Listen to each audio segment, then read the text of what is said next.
Surtain? You know him? You talked to him? Yeah, we talked. I mean, he had to make a decision, and he chose Alabama. Congratulations to him, but we got to beat him. When did you know that he was going? Did he tell you or before or no? I thought he was coming to LSU. I just seen it on Twitter, but yeah.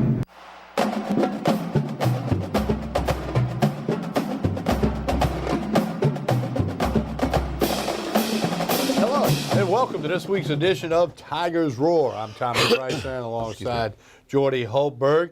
National Signing Day edition of Tigers Roar. A little bit different than the past couple of decades, but we'll talk about that in a minute. Jordy, good evening. How are you? I'm good. It's finally in the books. LSU had 4 spots to fill today. They filled 2, missed out on 3.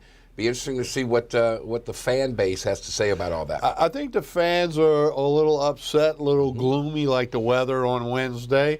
But, you know, it's better to have passionate fans than fans who are not passionate. It's not the fact that they lost the main one they wanted, but the fact that he went to that school in that color shirt says it all. Says it all. And proceeded to say the reason he went there is because they win championships. That is correct. Point I made on the radio, LSU last won a football championship in 2011. The signees were in 5th grade. They don't remember that. No. Okay, they remember what happened the last 3 years. Maybe some remember 4 or 5. So they're 5th graders who was signing today. Now, I mentioned this and I want to say it. National Signing Day in Baton Rouge, quite different than the last couple of decades plus. Tip of the hat to the Tiger Gridiron Club for providing that event for so many years, for so many people. Helped this football program with money. It was a day for football fans to get together. I broadcasted from not all of them, but just about all of them. We were all in the media.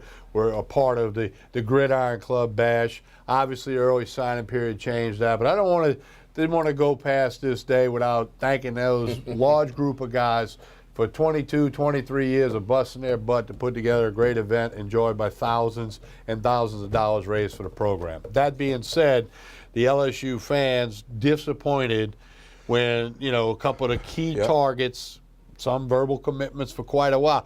Patrick Surtain told Ed Orgeron, we're going to hear from Coach Orgeron in a couple of minutes, that 11 p.m. Tuesday night is when he told Coach Orgeron he was not coming to LSU. Right, and then Ed Orgeron got on the phone and tried to get Mario Goodrich, who told him, well, Coach, I've already committed to Clemson, and I'm going to honor that commitment. So, look, no quarterback in the class. James Foster, the kid from Alabama, goes to Texas A&M. Jimbo Fisher. Pat Surtain, who it's funny because he was in LSU's pocket for 2 years. His father's from New Orleans, 2 West Bank. years. And at the very nth degree, it's not how you start, it's how you finish. He goes to Alabama. Then the kid that couldn't make up his mind, that you didn't think you had a chance with, Jamar Chase, comes to LSU. Recruiting is crazy. You never know. There's never a guarantee until that fax comes across with a signature on it. There's ever a guarantee. You see the 2 signees. Kelvin Joseph from Scotlandville, signed as a safety. Coach Orgeron says on the Wednesday presser, and you'll hear that shortly, they will now move him to cornerback and see if that can work. Big-time guy, been locked into LSU. Didn't go on any other visits last weekend. From Scotlandville, right next door to Tiger Stadium. So he's in. That's done. Jamar Chase played for Jay Roth at Rummel High School in Metairie. Receiver that has got high accolades. Put him with Terrence Marshall, part of the early signing period. And Coach Orgeron says, reminds him of the likes of Beckham and Landry. Now, time will tell if that turns out. But I just can't understand. How in the Sam Hill does LSU continue to get these top wide receivers to come here? How is that? Because I can make a list of the Jarvis Landrys, the Odell Beckhams, the Dwayne Bowes, the JoJo LaFells, and I mean, we go on and a number of the guys that have got to the NFL. It's unbelievable. And even Russell Shepard's still on an NFL roster. They've got like 12 wide receivers on their roster now, ranging from 6'6" to 5'11". A ton of them. And Steve Ensminger was correct when he said this is the strength of our team. Bingo. So if they don't start throwing the ball more, then they never will. Well, ever. And 2 scholarships are still available, be it a graduate transfer. whatever. I don't know where you find You don't that get now. to carry that over to next year. You only get 20. He was wrong. He misspoke today. He misspoke. I thought so. Because it's only 25. That's it. You can't take the 2 from this year, add it, and make it 27 next You year. used to be able to do that. not anymore. But not anymore. So Ed Orgeron misspoke when he said that. When I heard that, I'm like, there's a new rule So there. he's hoping. He said it was in the plan, and I guess the plan was if A, B, C, D doesn't work, we'll fall back to E and see if they can get a grad transfer. But that will have to wait till May, which means miss spring practice, right? Right. That's okay. If it's the right guy. it's the right guy. Okay. And let's don't discount Miles Brennan, Lowell Narcisse, Justin McMillan. Yeah. Three Wow. guys that have been on campus. Right. McMillan a year more than the other 2 guys. Can Steve Ensminger develop them? Can he make them be a part of the puzzle and And look, go up and down the field and score points? we've seen it countless times. LSU got 8 of the top 10 players in the state of Louisiana. So that, in and of itself, is good. Okay, it's good. Next year, they need to up that. They need to get 15 of the top 15 players in the state because apparently it's that good. And then, but who knows? Early development, late development. Let's give it time. The question is, how many of these kids? Who's the cream of the crop? Who's stepping up right away and contributing when LSU has to play Miami, who had a top 5 recruiting class next year in Jerry's world with Mark Richt and company? Who's going to contribute right away? And here's the other thing. Sometimes you got to back up and look at the whole picture. They did well in the early signing period. They got all them defensive tackles. They got some big offensive linemen. They got Terrence Marshall, the number 1 wide receiver. So they did. If there was 23, those same 23 guys all signed today, they'd be going, we missed out on a couple. Yeah. Now they're saying the sky's falling because we missed out on Surtain and Foster and Goodrich and Beal. And, And they got the transfer. They got Giles, the wide receiver. They got Texas Tech. Fehoko or whatever that kid's name, offensive lineman, that he says are going to be starters right away. So you add that into the mix as well. So it was the whole key. I don't care if you got Terrence Marshall, Jamar Chase, if you got Randy Moss, Terrell. Who's throwing the ball to him? Who's the quarterback? And can the line block? Can they give him time? Can they? Look what Nick Foles did. Played with the best line in football, gave him time, and he did what he had to do and won a Super Bowl. We'll talk here quickly about the Super Bowl this past Sunday. I thought Philadelphia put their foot on the gas, never took it off. Okay, they were aggressive from day one, from the first minute. They made a couple mistakes, but they deserve to win the game. No doubt. They're a team to be reckoned with. 41-33. One of the best Super Bowls we ever seen. Kept the fans in it to the Oh, very, it's very terrific. end. Some horrible officiating. That can be a topic for another day.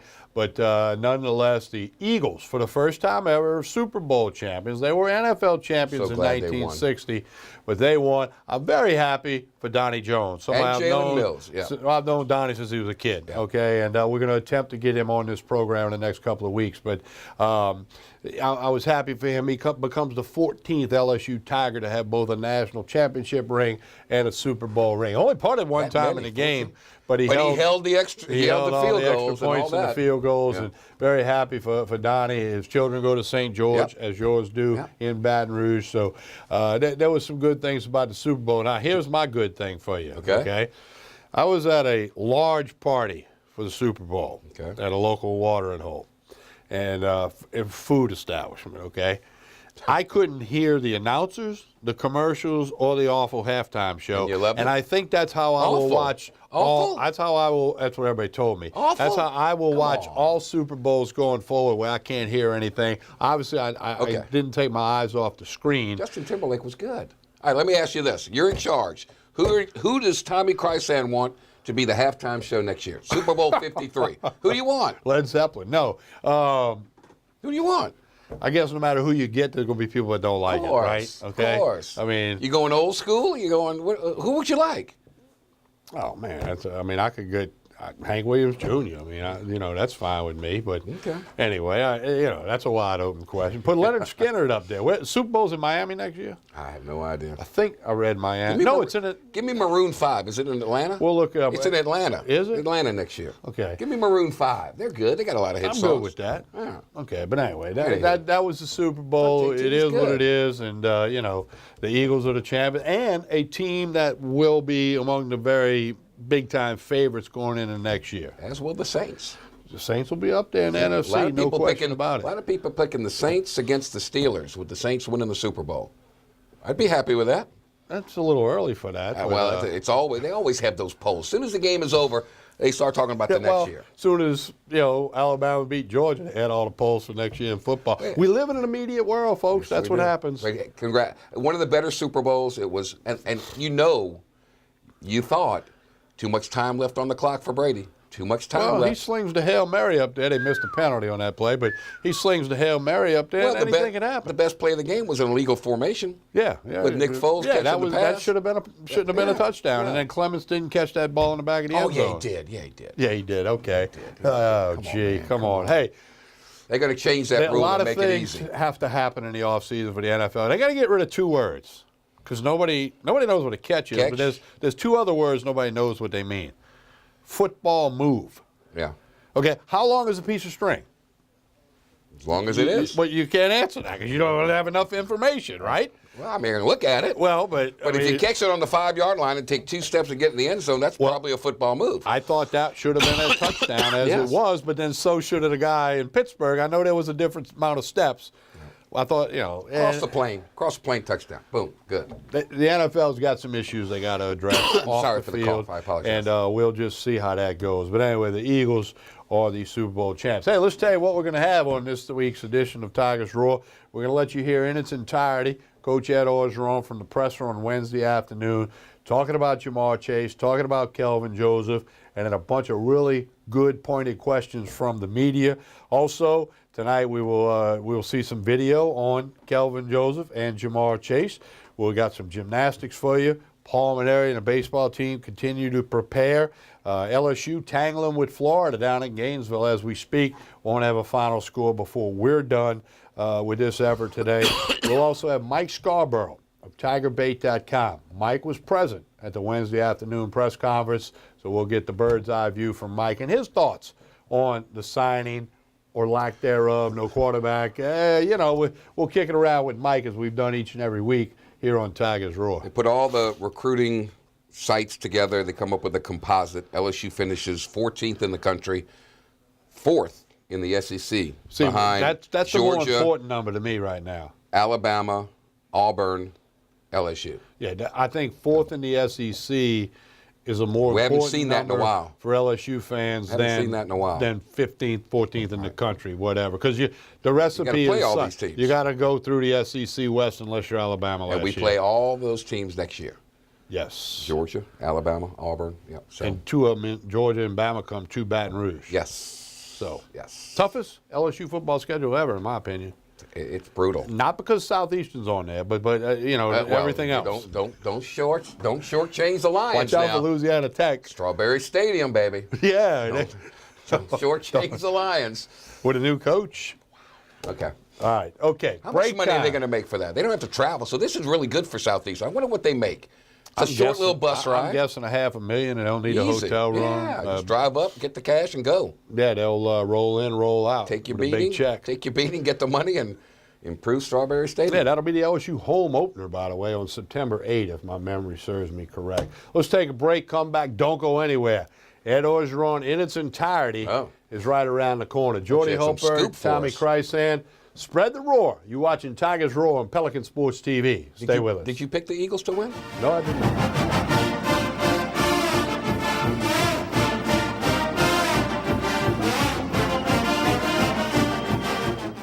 Acord Eye Clinic Vision Source is located on Perkins Road in Baton Rouge, offering full-service optical and lab work.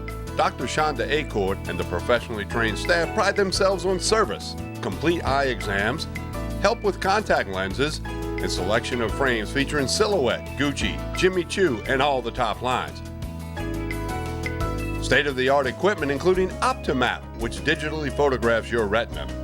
Call Acord Eye Clinic for an appointment, 225-767-3937. That's 225-767-3937. Visit the website, visionsource-br.com. All patients of all ages are welcome. Acord Eye Clinic, Vision Source.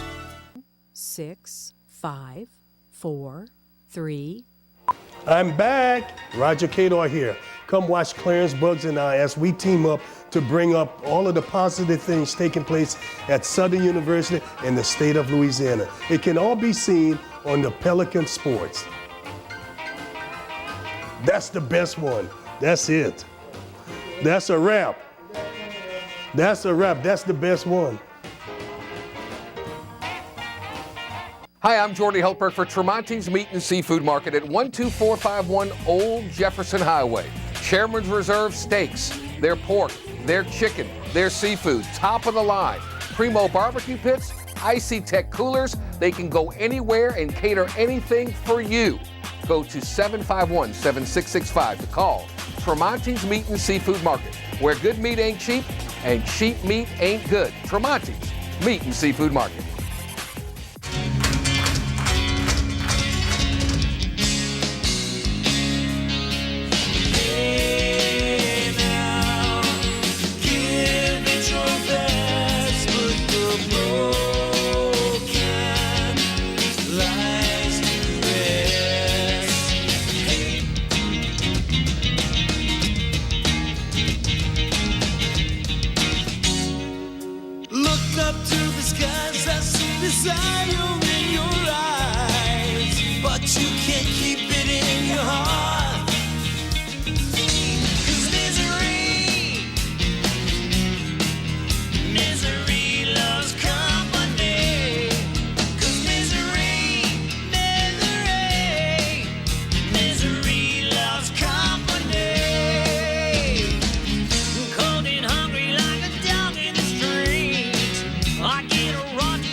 Cypress Lake Apartments are conveniently located off Segan Lane in Baton Rouge, a CLK multifamily management property. Come see this community, which has many amenities including swimming pools, fitness room, playground, and much more. 1, 2, and 3 bedroom apartments. Stop by Cypress Lake Apartments, call 225-293-6789, or go online, live at cypresslakeapts.com.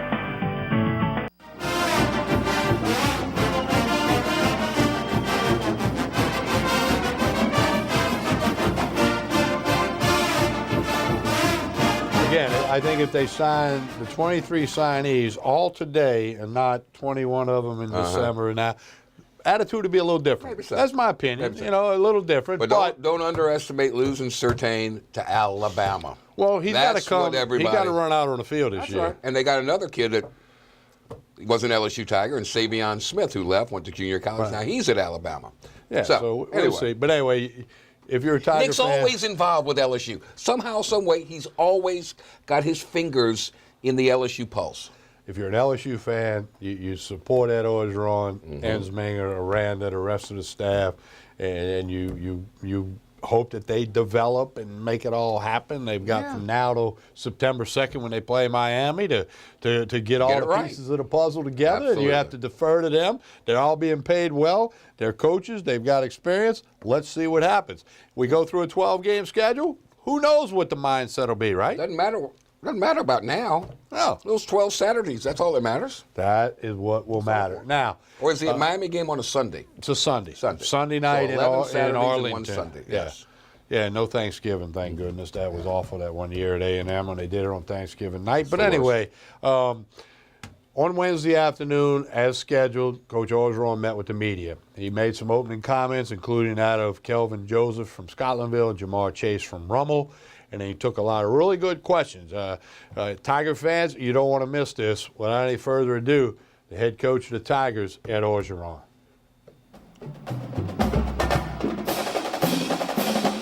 Really excited about Jamar Chase and Kelvin Joseph. I want to welcome our great Tiger family. They're two of the best players in the state of Louisiana that we've targeted for a long time, and two of the best players in the country, and they fit specific positions of need. We're excited to have those guys. I'm having some trouble with the connection. Please try again in a moment. Jamar Chase out of Roma High School, number 3 player in the state of Louisiana. 6'1", 195-pound wide receiver with big hands and an excellent route runner. He has 61 catches for 1,100 yards and 14 TDs. He is a great character, young man for a great family. His family was a joy to recruit. We brought the whole staff in his house, led by Mickey Joseph, Roma High School, Jay Roth. What a tremendous gift for the Tigers. He is going to be a great receiver for us. Him and Terrence Marshall remind me of Jarvis Landry and Odell Beckham when we signed them back in the day. Well, I wasn't here, but I remember when they signed them. We expect that tandem to be great. Kelvin Joseph from Scotlandville High School, number 2 player in the state of Louisiana. Corey Raymond did a tremendous job of recruiting this man. He could have went most places. Remember this, now Kelvin Joseph decided not to take any other visits last weekend. Was an LSU Tiger. We went to his home. His family's from Baton Rouge. They couldn't be proud to be LSU Tigers. Kelvin 6'2", 200. He's going to play cornerback for us, which is a need position. He's very aggressive DB, who is a great tackler. He had 184 tackles, 5 interceptions, 2 forced fumbles, and just a tremendous young man from Scotlandville High School. Overall, this class, our emphasis this year was the state of Louisiana first. We signed 8 of the top 10 players in Louisiana and 13 players from Louisiana overall, which we're most proud of. We wanted to add linemen, and we did 4 offensive linemen and 5 defensive tackles. We needed to add receivers. We signed 4 receivers, including 2 of the top 5 receivers in the country. We need running backs. We signed 2 very talented running backs, one who's already here. Remember this now, 9 of our signees are already enrolled and practicing with our football team right now. We're very pleased with that. As of now, we have 2 scholarships which will be used. It was a plan. We didn't want to waste our scholarships. We wanted to save them. And last year, we had scholarships available. We used them for Brady Fehoko, Jonathan Giles, and Thaddeus Moss. And I'm glad we had those scholarships available. We believe that Brady Fehoko and Jonathan Giles will start for us this year and will be 2 of our best players on our team, and Thaddeus Moss will add to the mix. So we wanted to save those scholarships for either transfers from other universities that will fit specific needs, or a graduate transfer, perhaps a graduate transfer quarterback, perhaps a graduate transfer cornerback. So that's the reason we didn't sign 25. That was a plan, and has always been a plan. Now, if we don't use those scholarships for transfers or graduate transfers, we feel that this is one of the top classes in the state of Louisiana. We can add them for next class. So we're excited about what happened today. Obviously, we're disappointed with some of the losses, but you know what? We got the guys that want to fight for the Tigers, and we're proud of it. Any questions? Ed, when you spend when you spend a year or 2 recruiting one player, yeah, and think maybe he's coming here, and now maybe at the last minute he doesn't, what does that do in general to the class and your thinking? Yeah, it's tough. One of those players were 3 years, maybe 4, and we put a lot of work into it. And all indications the whole time that he was coming here. And the night before, you get a call that he's not. So obviously, you got to change your plans. But you know what? That's recruiting. We're happy with the guys that we got, and we want guys that want to be at LSU. Ed, you mentioned Kelvin playing cornerback. Did you see any of those other defensive backs changing positions, or at least getting a look at that spot? We're going to see. We have 4 cornerbacks right now on our team. We're going to look for graduate transfers that may be available. Obviously, we wanted to sign 1 more. We didn't. But, that's just the way it goes. So we'll find some guys that can play cornerback. We'll be fine. Coach, when Kelvin Joseph and Jamar Chase were signing, they kind of had tears in their eyes. What does it mean to bring passionate guys like that to the team? Well, those guys wanted to be in Louisiana. It meant a lot to them. And, just to walk into one of my favorite parts of recruiting is going to see the families, to see grandma and grandpa and uncle, and they all have LSU on, and they all screaming for the Tigers, and for them to all be a part of them when they come to LSU. That's what makes LSU so special, is the people and the pride that you just talked about. Jamar Chase at one time was not coming to LSU, and we fought and we stayed with the parents, and Mickey Joseph did a tremendous job. Kelvin Joseph at one time decommitted from us, but we kept with him, and Corey Raymond kept with him, and we captured the whole family, and they wanted to be Tigers. That means the whole world to us. Hey, Coach. Some fans may have some concerns, after the bowl loss, and then your decision with the offensive coordinator, and maybe the recruits that got away today, that maybe things aren't going in the right direction. Do you feel like you're heading in the right direction? The program's going in the right direction. I can't control that. I cannot let that affect the way we're doing things. We're working hard. We feel that we got some. I feel like I know I have a great coordinator. I feel that we did a great job last year after the Troy loss, going 6-1. I haven't forgot that. Our team hasn't forgot that. We can't let the outside affect what we're doing here. We got a job to do here. We're working very hard. We love this class. We feel like we have a lot of success at LSU, and that's all we can do. And now the whole signing period is over with the 2 signing periods. What's your thought about it, and what would you do differently, or how would you change things for next year? Yeah.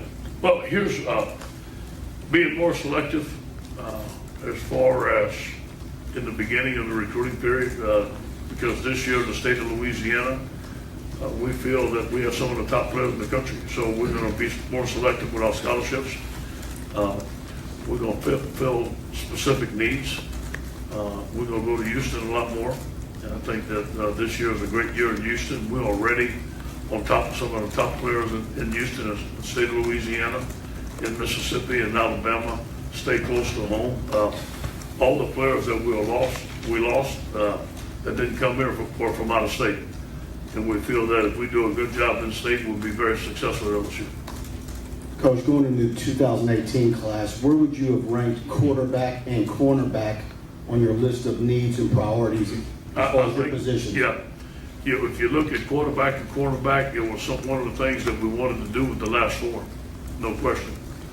And obviously we're going after Foster. We didn't have another guy that we wanted, but we also know that there's some graduate transfers out there. We feel like we have 3 outstanding quarterbacks on our team. Obviously, if something happens to one, we'll be very thin. So that was the concern. But we feel that in the year of 2019, that we own a lot of great quarterbacks, and we feel that we're very ahead in that recruiting. Quarterbacks, we always thought Patrick was coming. He was our #1 quarterback on the board. That never changed. And when he didn't become available, we went after Mario Goodrich, and it was just a day too late. But we wasn't going to settle for anybody else. So we're going to find another cornerback in next year's class, and we moved Kelvin from safety to cornerback. That was always the plan, and that's what we're doing. Right here, you mentioned Goodrich and a day too late. What's the last 48 hours like when you're shuffling who are you going to send scholarships to, and kind of what guys are going to be in, and when they tell you that they're in or not? First of all, like I said, we had a draft, and we put the 4 guys up that we were going to give scholarships to, and I was not going to tell the guy. We had several guys that wanted to commit to me. I didn't have a scholarship for them, and I wasn't going to tell them I could take their commitment. I wasn't going to lie to them. Now, people may do that, feel good about it. I wasn't going to do it. I said, I can't take your commitment right now because we have certain slots that are slotted to people. Now, if you want to wait, you can. So that was, I want to say that ahead of time. Going into Sunday night, we felt really good. And we knew that we had not offered Mario a scholarship offer and take, but we knew that if somebody had not taken the scholarship, we were going to go back in on Mario. It was too late. He had taken a commitment on Monday night, so that happened. I stayed on the phone with him all night trying to change his mind last night, but he committed. James Foster, we were 1-3. We knew that going into it. We didn't have another quarterback on the board that we wanted, so we wasn't going to waste a scholarship. But we always knew there was some graduate transfers out there that would be available, so we wanted to save that scholarship. Is it safe to say that cornerback is the biggest concern right now, the way things played out?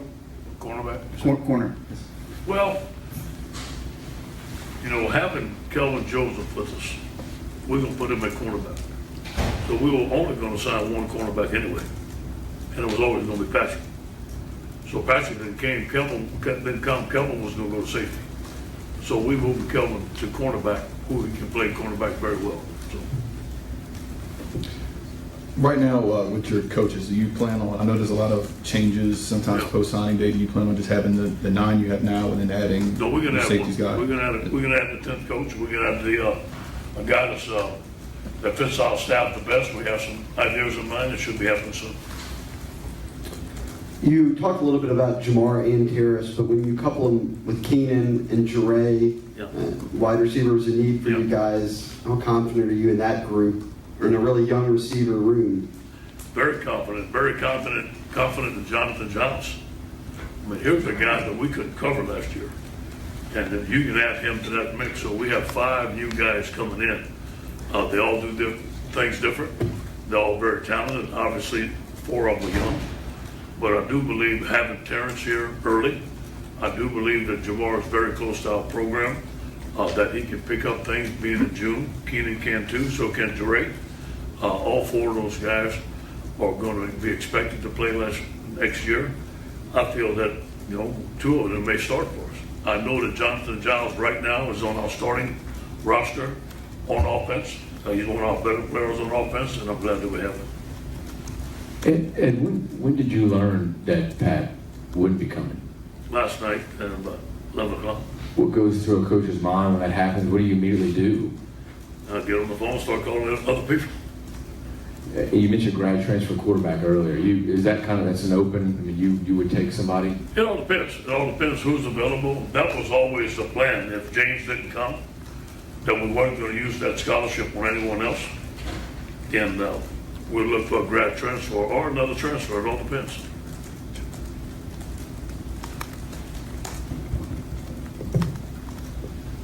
Coach, this is the first time in a while you won't have a Fournette, a Geis back there. You said you want to go maybe to a short passing game, perhaps this year. So would it be a case where maybe things change as far as your, the way you run offense in the past?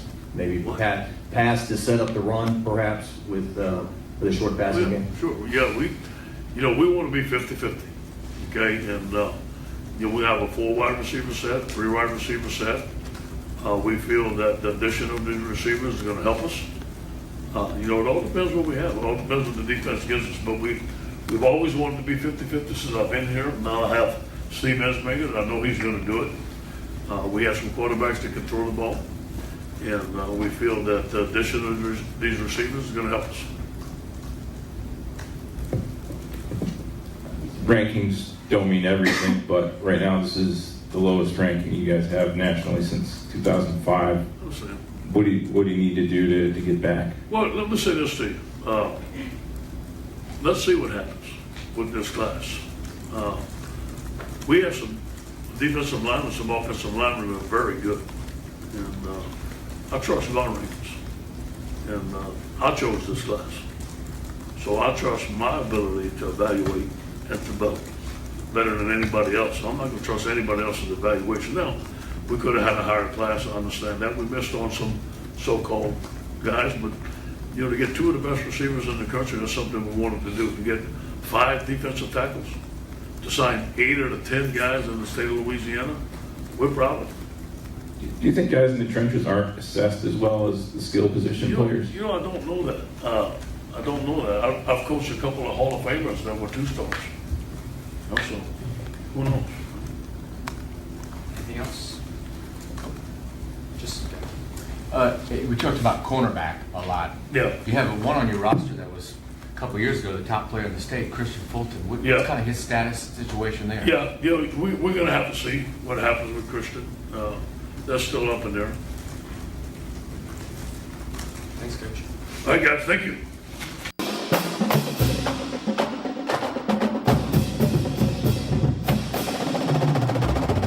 All right, there you have Ed Orgeron Wednesday afternoon. Caught me. Talking about the signing class, National Signing Day. You heard what he said. Again, he misspoke when he said they carried him 2 over for next year, and I'm sure he's already been informed of that. But, hey, as he said, let's just wait and see. You've said that countless times. Let's wait and see. That's all you can do. We can't sit here today and know what's going to happen in the fall. Some of these 4 stars will never play to that level. Some of these 2 or 3s will play up to a higher level. Who knows? They had a thing I saw online last week. They had all the Super Bowl starters from the Eagles and from the Patriots.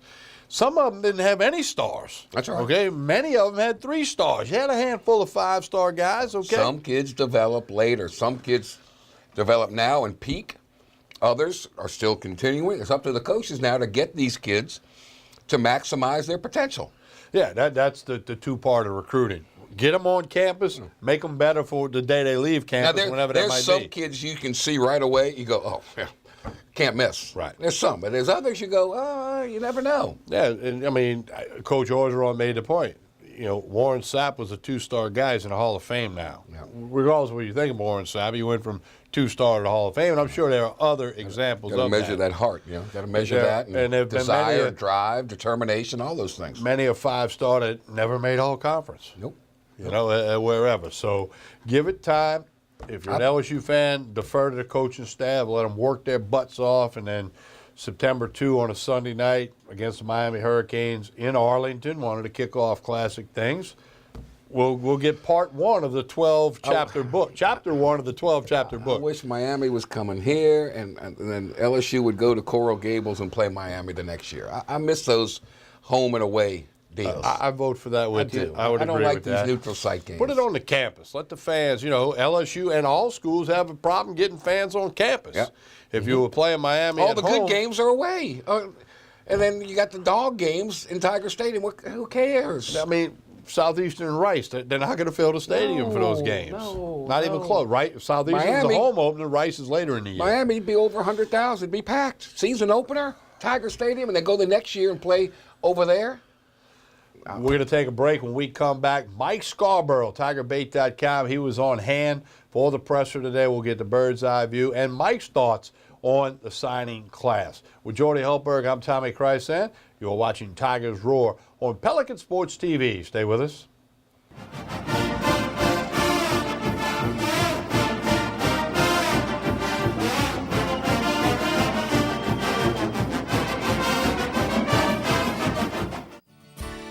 Creel Tree Service is a licensed and insured tree service providing tree and stump removal, topping, trimming, cabling, pruning, and fertilizing. We have free stump removal with takedowns, free estimates, affordable rates, and senior citizens discounts. Call 774-TREE. That's 774-8733. Get your yard ready for the warmer weather. If it deals with a tree, call me, Creel Tree Service. 774-8733. That's 774-TREE. Hooper Road Car Care in Central has been serving customers for over 24 years. Locally owned by Donald and Gina Gaspard, they provide all types of car care, including brakes, alignment, tune-ups, oil changes, AC service, transmission, computer diagnostic, and much more. Hooper Road Car Care also provides towing services. Call 225-262-7127. Open Monday through Friday, 7:30 to 5:30, 9695 Hooper Road in Central.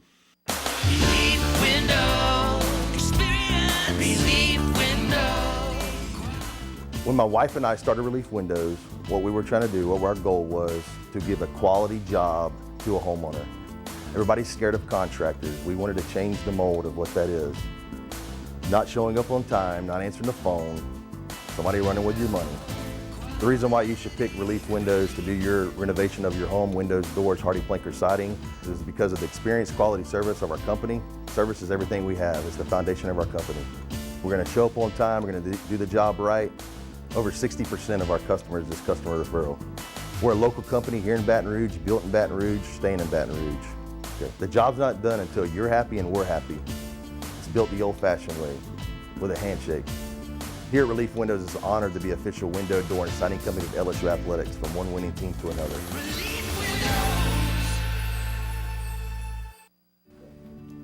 My name is Dr. Nicole Rogers, and I'm here in Old Metairie, Louisiana at Hair Restoration of the South, where your hair is our care. And I'd like to invite you to come and visit and discuss various options for treatment of thinning hair.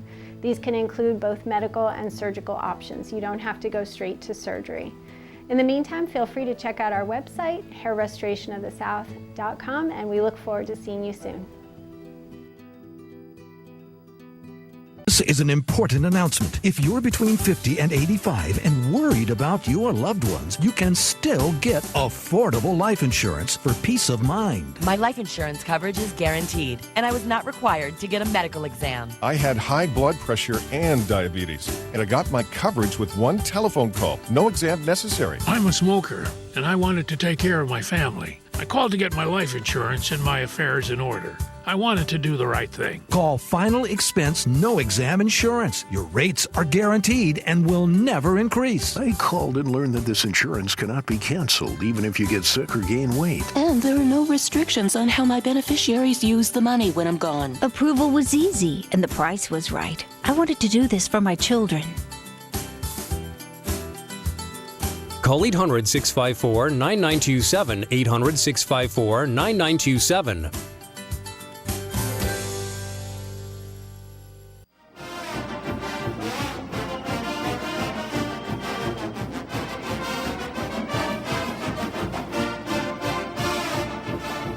We continue with Tigers Roar. Jordy Hultberg, me, Tommy Krysan, this week's edition. And right now we're joined by Mike Scarborough of TigerBait.com. He's going to tell you all about TigerBait.com in a couple of minutes or so. Mike, good evening. How are you? Hey, doing great. Glad to be with you guys. Mike, you were on hand for the Wednesday afternoon presser or the signing day presser with Coach Orgeron. Your overall thoughts about Coach O and the things he said? I don't think there's any doubt that he was disappointed. That's one of the negatives of having the early signing period. You had over 20 sign in December, so there was a small group that waited till the end. And if you don't finish with who you want, it makes the day the class of like a disaster, and you forget about the ones you signed in December. But that said, I don't know how you could go into this recruiting year and know the LSU roster, know the weaknesses, and not see that quarterback and cornerback were big issues for the program. And you've got 4 cornerbacks on the roster.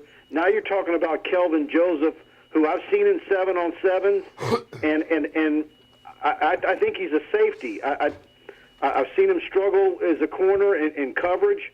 So, that's going to be interesting to see how that plays out. And it's certainly no wiggle room for injury there. So between cornerback missing Surtain and Goodrich and the way – and, look, the way he answered the question today when he said that he only wanted one corner, why would you only want one corner? Why did you think you only needed one? Why wouldn't you want Goodrich and Surtain? Right. You've got a numbers problem. We're taking a look here, Mike, Jordy Hultberg here. We're taking a look at Jamar Chase, a wide receiver from Rumble, who I think kind of brought LSU fans back off the cliff, the 5-star wide receiver. Your thoughts on him? Yeah, no, he's special. Seen him many times, saw him just run all over a very strong Turlings team earlier last season, receiving, return game. If they get him involved in the return game, I think he can be devastating. And I think as he matures and gets even stronger, he's going to be even better. So, somewhere between 195 and 200 pounds, and he's special. So when you combine him with Terrace Marshall and Keenan Jones and Jeray Joseph, I mean, it's a strong class. But, how many wide receivers on the roster now? About 11 or 12. 11 or 12. Yep. Mike, we're looking at Kelvin Joseph, some highlight film. Comment on him, the Scotlandville product. No, he's a physical kid. That's why he's, so highly thought of as a safety. Yeah. But can he turn and cover and do that? We'll see. He can certainly be helped by some edge rushers. They say there's nothing better. Nothing better for cornerbacks than having some edge rushers that can get there. So then the question is who, replacing Arden Key. Mm-hmm. But they're going to have their work cut out for them. And, of course, now we've got the rumors out there of what Corey Raymond might do. Ohio State's got an opening. And oh, really? So it's going to be interesting. Huh. Wow, that's Yeah, a new one on me. See, Mike dropping a bomb here on. You're in the trenches. That's the first I've heard of that. Tigers Okay. roar. Mike, obviously you've said it for years. You got to get one, maybe two quarterbacks in each signing class. If you get two, if you sign two, you might end up with one. But I do know this: if you sign zero, you're not ending up with one. Talk about why they don't. How did that happen that they didn't get a quarterback? Look, I don't think they pinpointed enough of them, and I think part of that is to blame on, the turmoil between Orgeron and Canada during the year. I don't think Canada, personality-wise, is a guy who can go out of state and recruit quarterbacks and bring them to LSU. But that's also the question I have for Ensminger going forward. There's no quarterback in the state of Louisiana next year. So can Steve Ensminger go anywhere in the country and convince quarterbacks to come to camp and come for visits? Now, today, Jared Loving from Riverside, he's been invited as a preferred walk-on. Do they now give him a scholarship, or you wait and see? No, he would have to earn it. Okay. Now with the new NCAA rules, when you do a preferred walk-on, you just can't give them a scholarship if they turn out to be halfway decent. You've got to wait 2 years. Okay. All right. Did Orgeron misspeak today when he said they would carry the two over to next year? Isn't that no longer a way to do it? There seems like there's some wiggle room there, or there's because LSU signed the transfers. If they hadn't signed the transfers, does that mean that LSU would have been able to sign more than 25 in this class if they wanted? Well, we'll have to get clarification from LSU on that. I know there's a couple of thoughts flying around. Maybe Coach Orgeron's correct. So we'll leave it to be determined on that. And that's the other part of it too is, talking about how the numbers were going to shake out, and the issue with Goodrich.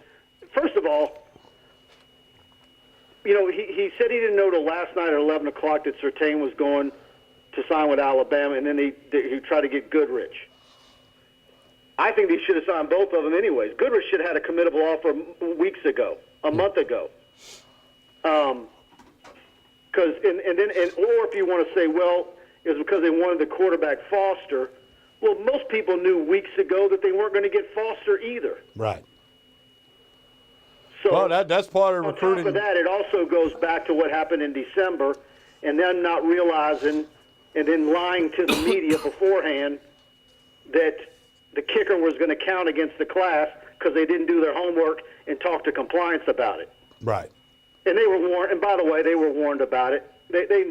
They were told that he was going to count, and that's why they had to go in and appeal after the fact. They didn't listen to somebody who told them. Right. So, now that brings us to the question, the early signing period. I know you've been someone who said, got to give it a couple years before we decide what's good, bad, or ugly. Two prominent high school coaches this week, Nick Saltaformaggio at Hahnville, David Brewerton at Zachary, two of the best coaches in the state, came out and said they didn't like the early signing period because there was too much pressure on the student athletes along the lines of, hey, early signing period, if you don't sign now, we might not have a spot for you on the first Wednesday in February. Again, that's two coaches who've been around for a long time with successful programs. It's just their opinion. Mike, you talk to these recruits. You talk to a lot of coaches. Have you gotten any feedback on the effects of the early signing period? I think it mostly benefits the coaches in the programs. That said, I also think that it benefits some kids who are sick and tired of their phone ringing, and they're tired of the calls from guys like me, and they can get it over with, and then they can breathe easy and be kids and enjoy the rest of their senior year. You're not going to please everybody. I agree. On a positive note, LSU signed 8 of the top 10, so they say, prospects in the state of Louisiana. Did Ed Orgeron do his job there? Yeah, I think if you're going to say, was there anybody that got away, the only one that would be debatable in my mind is Justin Rogers, and with the type of injury he had, I don't know how long of a road he's got to coming back and if he can get there. Okay. Mike, we were talking a little earlier before you came on air. give us a grade for the overall class. I mean, you're a guy that works this stuff. You know it as well as anyone that I've ever spoken to. Grade to date the LSU 2018 signing class. I think because of the no quarterback, the lack of an elite running back, and no cornerbacks, I think the class is a C. What is the strength of this class? To me, it's wide receiver. Okay. That group is fantastic. They got a bunch of defensive tackles. Yeah, and I like some of the defensive linemen. I don't think there's a Marcus Spears in that group or a Lavalley or somebody, but I've seen Nelson Jenkins play. I would have liked to have seen Cotton. He had gotten hurt, but his film I kind of like. So I think that group's got some promise. Well, another part, Mike, would be two guys, excuse me, that Coach Orgeron mentioned today, Fehoko and Giles, a lineman and a wide receiver, respectively, who have transferred in. Coach O said today that they could be starters this fall. Yeah, no, I think that's going to happen. I think Giles is going to be your number one wide receiver, and then from there, you see about the other guys that have already been in the program being brought up to speed by Coach Sullivan, and then you've got all these talented new wide receivers, and Keenan Jones from Berwick is extremely raw, and I think he's got loads of potential. So, and to have a guy like Coach Sullivan coaching him, I think that's a big deal. I mean, we get on the whole deal about his age and this and that, not being able to recruit. That's crazy. There's no thing that you'll ever question is him as a receiver. Pete Jenkins coach. is older than that. That resume is as good as it gets. My question is, who is going to be the guy that's going to be throwing the ball to them? Yeah. Who is it, though? Who do you think? I mean, it's Miles Brennan. But then, you know, how does it shake out the next few months? You know, I know for a fact that someone on behalf of Lowell Narcisse has been making calls about transferring. And that wasn't just last fall. It was. I got a call about it earlier this week. Huh. Wow. Hey, you mentioned McMillan leaves. I mean, is it Brennan and the kid from Riverside? Is that all you got? Oof. Interesting. We mentioned Coach Sullivan being 73. I just looked it up. Pete Jenkins is 76. Of course, just coached this past year. But like Sullivan, not out on the road coaching, recruiting. It's all part of the mind. You're as young as you're feeling. Well, if you Jerry can looks great. if you can coach, you can coach. Yeah, you can coach. You know, I don't care if you're 73, 83, or 23. So now the emphasis now goes to 2019. And how many legitimate prospects do you feel that LSU could or should sign simply out of the number of 25 out there? I know you got to go out of state. Orgeron mentioned he's going to hit Houston hard. Good luck with Jimbo Fisher right close by. Good luck with Tom Herman close by. But in the state of Louisiana, what's a doable number that you think LSU should sign for the next recruiting class? I mean, you've got to be in the middle teens. Okay. And you just cannot have a Palmer or a Stingley or a Sopsher. You cannot have any of those guys get away. Okay. You just can't. And then, you know, but the biggie, look, he mentioned a graduate transfer quarterback. You know, does he have a list of who those guys are going to be? I mean, because that's kind of like, who are those guys? Right. They're kind of unknown right now. They pop up at the last minute. Pop up in May. Yep. Yeah, you know. And a lot of those kids, you know, their coaches have no idea that those kids are thinking that way right now. Yeah, and then, of course, May obviously is after spring practice. So right. So, but if you don't get one of those, and you know, Grant Gunnell, who came to LSU's recruiting weekend a couple of Saturdays ago, well, he reaffirmed to A&M. So, where are you going to go get a quarterback? Be interesting to see how that unfolds. The spring game will be Saturday, April 21. The SEC released that information the other day, a little bit ahead of LSU. We'll have to see what happens. Mike, it's sponsorship by No-Doz. Well, I don't know. There won't be more interest this year with Ensminger and all of that? No. So if you have trouble sleeping, tune into the spring game. Right. Biggest and waste of any time. Spring game. It's Alabama's too. It's anybody's. They're just not. That is boring. I still believe every coach would say, I'd rather have a regular practice than have a spring game. Oh, there's no question. So why don't they do it? They need to do that. I mean, Neil McCready at our Ole Miss rival site a few years ago, and he was saying he had a conversation with Hugh Freeze where he didn't even want to have spring practice at all. Yeah. Well, there's some teams up in the Northeast doing that. Buddy Stevens does that at Dartmouth. I mean, that's not major college football, but you could have. They don't want to get anybody hurt. They don't want to get anybody hurt in March or April. You know, make spring no pads. If a coach said, you know what, I don't want to have a spring game, I do want to have a closed scrimmage, or I want to do this. I wonder if the SEC contract with the SEC network prevents the school from making that decision. I think you're probably right. They're all obligated to have spring games. I bet you. Wasn't one school that didn't have one though? Was it Texas A&M or somebody didn't have a spring game? That's right. I think someone at A&M didn't have a game. I don't think they had one. Another practice. Yeah, I don't think they had one. I tell you what, if a couple of them do it, they'll all follow suit. I would think, or most would follow. You know what? If Saban says we're not having one, you had to say that's that. it. Huh? Well, the one thing that a spring game does do for you is it's another opportunity to host a bunch of recruits. That's the most important. That's really the biggest part of a spring game. Well, they can come to practice. Is the recruits you get to come. All it does is show you a player that you think is going to be really a contributor in the next season when it counts, and he never plays. You can't find him on the sideline. Whatever happened to this guy? You can't find him on the sideline. What happened to DJ Chark? What was the Army veteran that was a running back, probably thinking in the Saban years, had a big spring game. Walk on. I'm trying to remember. I can't remember. I remember DJ Chark lit him up. And then the next year, it was like, where is he? Never got on the field. Yeah. Of course, it ended up working out okay for DJ, but at that point in time, crazy.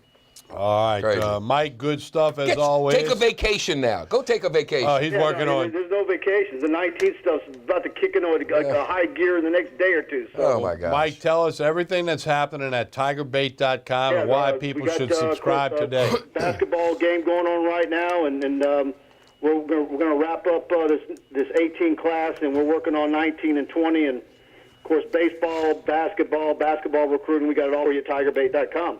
Hey, Mike, as always, appreciate it. We'll visit again next week. All right, thanks. Talk soon. All right, long day for Mike. Doesn't paint a pretty picture. No, at all. And he's a guy more connected to that than you and I put together, probably. But no. So I mean. Wait and see, right? Gives them a hook. Fans don't want to Gives be them a patient. hook. Nobody wants to be patient. Well, they didn't get a quarterback. They did not solve their running back issue. The thing that alarms me a little bit, when Mike made reference, and he was at the presser, and of course we played it, when Coach Orgeron said that was the one cornerback we wanted, why didn't you want two? Yeah. You can't have too many good players. You should want to have 8 cornerbacks, because then you're going to find 4 or 5 that can play. Dave Aranda plays 3 cornerbacks at a time in a lot of his schemes.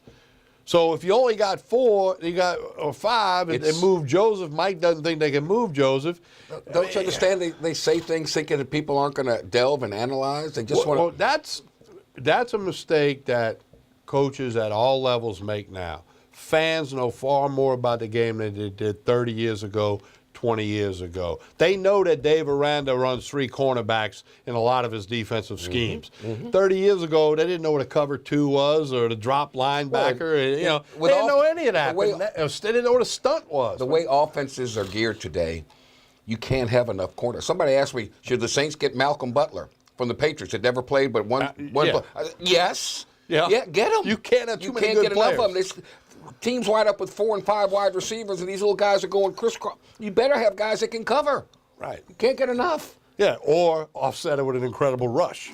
Well, which you can get both, then you got a Super Bowl winning team. Then you win championships, right? You end up playing for and winning championships. I'm shocked. Corey Raymond, Ohio State. I mean, Mike just that came out of nowhere. That is the first I heard of that.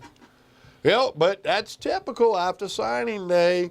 You get a little coach movement in this country, in this conference. How much is Urban willing to fork out? Well, and LSU still has an opening on the staff. Yeah. That's yet to be filled. Ohio State will fork out whatever Urban wants them to fork out. No question. Number 2 recruiting class, yet again. Bama's string of top 3 classes finally came to an end. Okay, and they have 2 new coordinators. And they're number 6, 2 new coordinators. But they're defending national champs, by the way. You betting against them? No. No, of course not. But I said don't bet against the Patriots, and I was wrong on that. Well, they were there, though. They were there? They were there. That doesn't mean Bama's going to win it, but they'll be knocking on the door.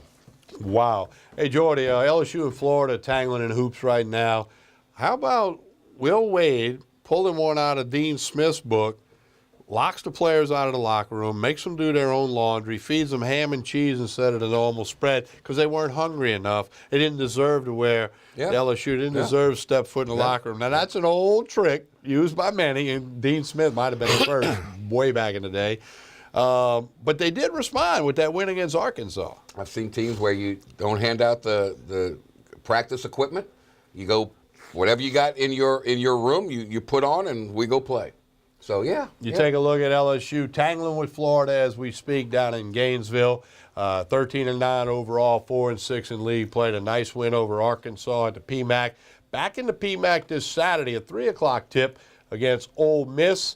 Then it's on the road over to Alabama. Will Wade continuing to push the buttons. A couple of suspensions. We talked about that last week and whatnot. And these things are going to serve his program well going forward. Winnable games at home. And, you string enough together, you do some damage in the SEC tournament, and stranger things have happened. You never know. NIT certainly within the grasp. That's the realistic goal right now. That's a realistic goal. NCAA, got to do a lot. Got to get to 20, 21 wins, and you're at 13 now. That's hard to do. Now, you're well served to answer this question. I've read several times how much better the SEC is top to bottom. Legendary in some people's mind, Dick Vitale has come out and said he thinks the SEC is the best conference in America. Has Dick had another martini or something? No, a lot of people think that way. Give me something on that. You're the basketball guy. From top to bottom. Vandy's got the worst record in the league, and they go on the road. They play Kentucky to a 2-point game. They beat this team. They should have beat Kentucky that night. Alabama loses at home to Mississippi State. There are no A&M's up and down. Florida's lost 3 in a row, but they're still in the NCAA tournament chase. There are no easy ones. Dick Vitale, he's seen a bunch of it. No easy ones. Got really good coaches in the league. They're starting to recruit. They got Alabama, really good players. I mean, great athletes. And LSU's got them coming. Got them coming. Signing class for Will Wade's going to be sparkling. May have another one and done in that group, so let's wait and see. You could. Hey, we're going to take a break here on Tigers Roar. We still got some stuff on LSU recruiting, some Kelvin Joseph, some Jamar Chase. Got a little gymnastics, a little baseball for you. A few more things to come on this week's edition. Hey, we want to remind you, each and every week, the original airs Wednesday night. If you miss it Wednesday, it's replayed on the Pelican Friday nights at 7, Saturday mornings at 10. Also on the ETEL cable system, Friday and Saturdays at 2 p.m. And at your convenience, go to youtube.com/Pelican Broadcasting. Watch the show in its entirety at your convenience. We'll take a break. Come on back. We'll keep it rolling with Tigers Roar. Spread the roar. Jordy Hultberg, Tommy Chrysan, Pelican Sports TV. Stay with us.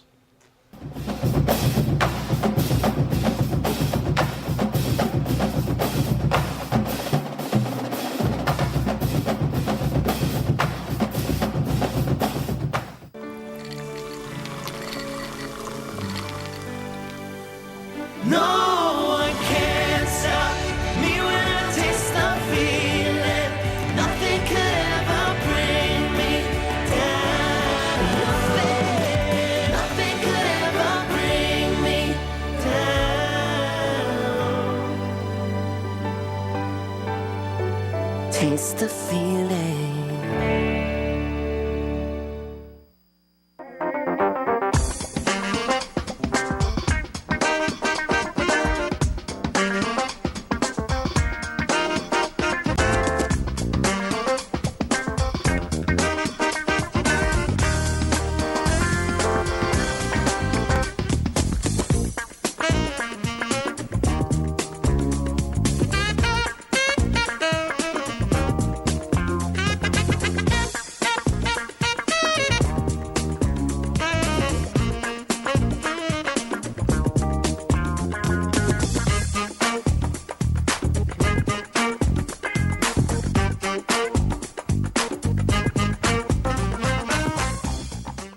Woodburners, serving South Louisiana since 1977, is a family-owned and operated company with over 30 years of experience. They're the fireplace experts, providing upscale products at an affordable price. Fireplaces, glass doors, wood stoves and stove chimneys, mantles, screens, gas logs, and tool sets. Visit online at woodburnersinc.com. Call 225-752-2590 or stop by 10510 Airline Highway in Baton Rouge.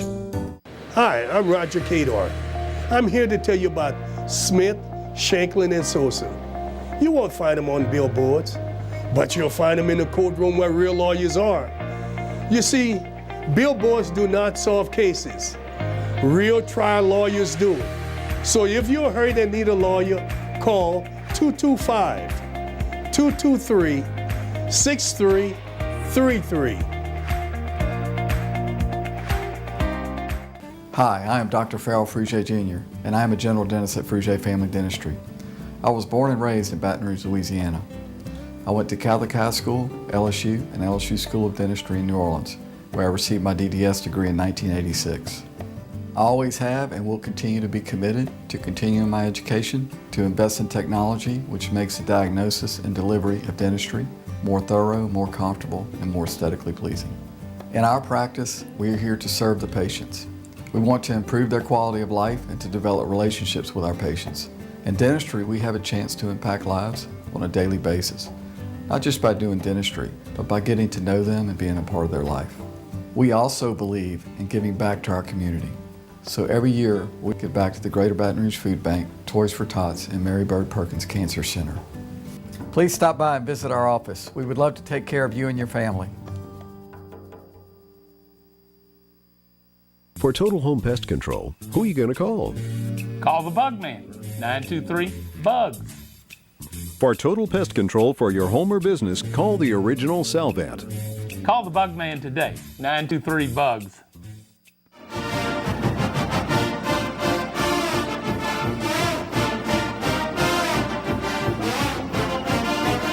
We continue with Tigers Roar, reminding you about WUBR, CBS Sports Radio affiliate in Baton Rouge, home of the Jim Rome Show.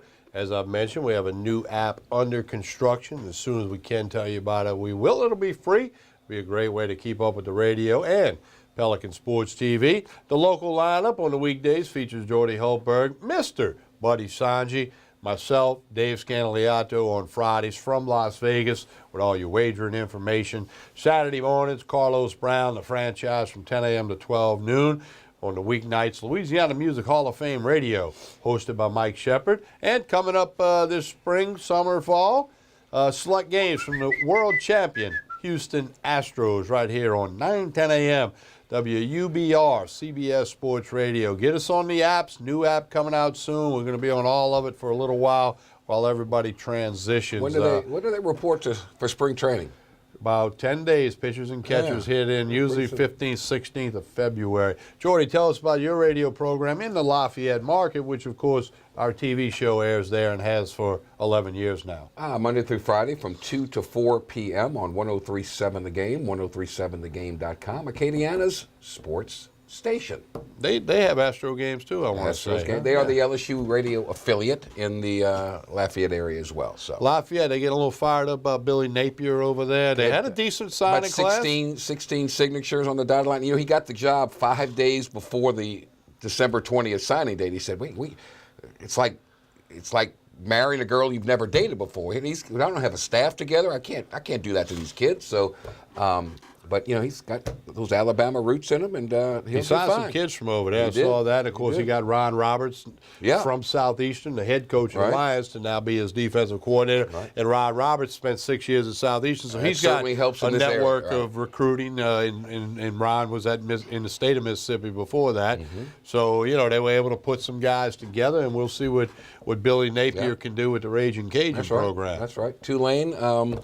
Coach Fritz getting some things done there as well, so we'll see. It'll be interesting. Well, Tim Rebo turned down Southeastern to stay at Nichols. I did learn about that. Okay. Wanted to stay down in a former teammate. Wanted to stay down in Thibodaux on the Bayou, where Pelican Sports TV will be in a couple of weeks to televise a Nichols baseball game against Stony Brook. Tiger baseball fans, remember that remember name? Stony Brook, yes. Remember that team? Remember them. We'll be down there, and we'll tell you more about that next Wednesday night. We'll be down there with Coach Seth Thibodeau's Colonel baseball team. Got some new turf in Thibodeau. Things looking good down there.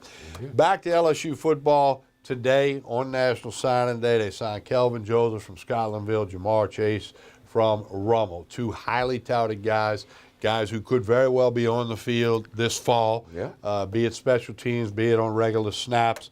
We got a little stuff we put together. Both of these guys talking about signing with LSU.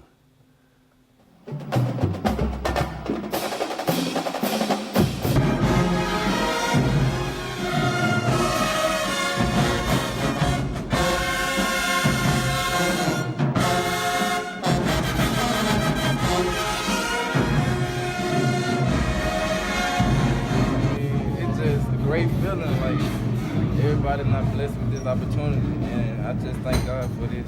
That He had put before me. Well, when did it hit you? Like, what about that moment? Like, it was after the paperwork, the band's playing. What kind of made it hit you a little bit? It's just when you signing that paperwork, it's like you giving your life away. It's like I gotta go. Like, is I'm making the right decision? Like, that's what I'm questioning myself when I'm signing the paper. How much did other schools dig at you after the commitment? Obviously, you committed at the game.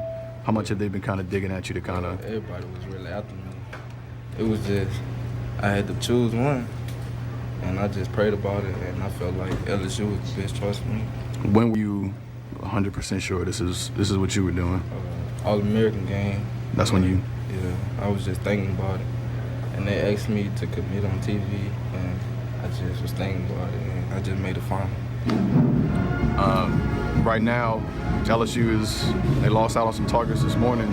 Obviously, you going in there to play safety. If they needed you to play some cornerback, could you get that done for Coach? Yeah, I feel like I can play any position in the backfield, like for defense, and I feel like I can bring a great impact into LSU. And we're gonna do good things. Have they talked to you about? I mean, I know they talked to you a little bit about nickel, huh? Yeah. Had they talked to you about outside? They talked to you about that? Yeah, everything. Did you have any contact with Surtain? Know him? You talked to him? Yeah, we talked. I mean, he had to make a decision, and he chose Alabama. Congratulations to him, but we got to beat him. When did you know that he was going? Did he tell you or before or no? I thought he was coming to LSU. I just seen it on Twitter, but yeah. What does it mean for you to be able to stay home? It's a great feeling. I maybe one day can be a hometown legend. No, and then you're not the only one. I mean, obviously you got Javonte going over there too. How much do y'all? Talk about what y'all could do for LSU. It's great. Me and my homeboy going to LSU. We're gonna have fun and do great things at the same time. You anticipate maybe running back some kicks? You think you can get involved in special teams? I hope so. I like the ball in my hand. I can make some plays. Just the thought of being thrown in there as a true freshman, perhaps, and thrown into the fire. Just you ready for that challenge? You think? It's gonna be hard, but I feel like I'm made for it. I came this far. I gotta shine, huh? I know when Javonte signed, he mentioned Baton Rouge and how much it meant to him, and you said something about Baton Rouge when you committed. Just overall, what does the city mean to you? This is where we from. All our blood, sweat, and tears came from Baton Rouge. Like everybody around, they helped us out when we ain't had nothing. It's just time for us to get back. Your other people that signed today were emotional like you. What does it mean collectively for all of you? I mean, being emotional, it just comes with it. Everybody, like we all had a dream that we wanted to sign one day. We didn't know it was gonna come true, and now today we signed it. So it's just a great feeling. I'm an emotional person. Dealing with my family, this process has been really long. It's been difficult too. So I just want to thank God for everything.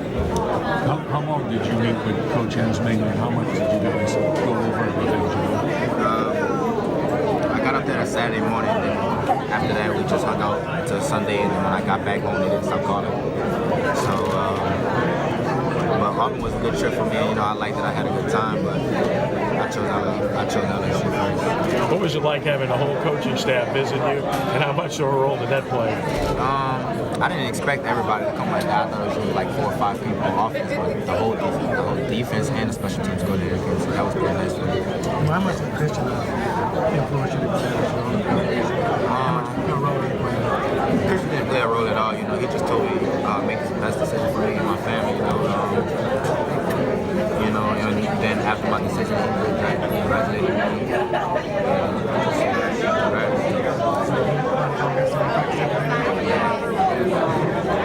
How about the opportunity to play right away?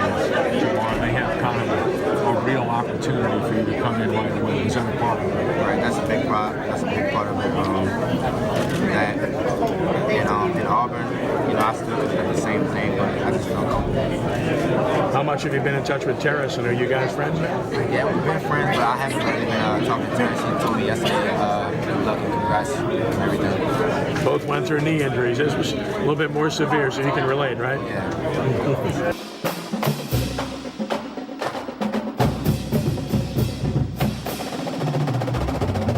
Again, these two guys are highly touted. They're big gets for LSU. Yep. We'll see. Both from the state of Louisiana, one from Rummel, one from Scotlandville. You know, so I know today there's a lot of negative and a lot of fans are frustrated or mad or whatever. But if you look at all 23, you made the point, 8 out of 10 from Louisiana, of the top 10 according. It's not the worst signing class ever. And the biggest point you made, according to the people who studied, fourth best in the SEC. And I think that's because what did Ed Orgeron say when he was fighting for the job? I'm going to recruit, I'm going to get great recruiting classes. Well, he's 14th in the country. That's the lowest it's been in many a year. Well, and some will say it wasn't a banner crop in the state of Louisiana. Hey, whatever.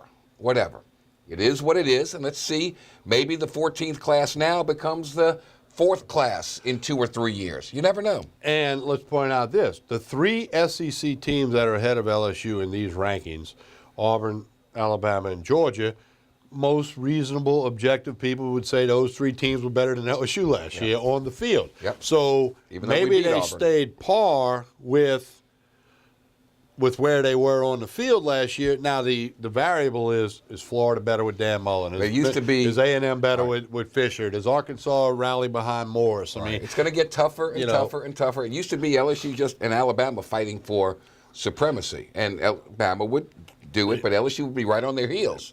Well, hello, Bama. Georgia has the #1 class. I read something about a week ago. They had some list of who had 5 stars. Georgia was light years ahead of everybody in the country. Georgia has a freshman quarterback in Fromm who just took them to the national championship game, and then they just signed the #1 quarterback in all of the country to come in. Plus, they've got the Esiket who's transferring, but they've got 2. I don't know how they do it. You can't have too many good players. I know. I don't know how they sell it. We learned that from Bobby Bowden in the 90s at Florida State when their 3rd-team defensive tackle went in the 4th round of the NFL draft. And you're like, what was that? He said, you can't have too many good players around here. That's right. But the quarterback position is a different ball of wax. Because everybody sees that. And I guess Georgia's saying, well, look, Fromm got his chance because Eason got hurt. And if Fromm gets hurt, you get your – who knows? I don't know how they did it. Well, whatever Kirby Smart is doing. You know who else? Every time I looked up, it seemed like TCU was signing somebody. TCU signing people. They're working it hard. They are. Dallas-Fort Worth area, the Metroplex over there. But look, you mentioned it, and I think you're very accurate. Jimbo Fisher's going to recruit at A&M. There's no question about that. I think Mullen's going to be a much better recruiter at Florida than he ever could have been in Starkville. And he's going to be much better than McElwain. Yeah, and better than McElwain. And I just think – well, it's going to be tough. Muschamp in South Carolina, they were like 19th or 20th. They're not, chopped liver. No question.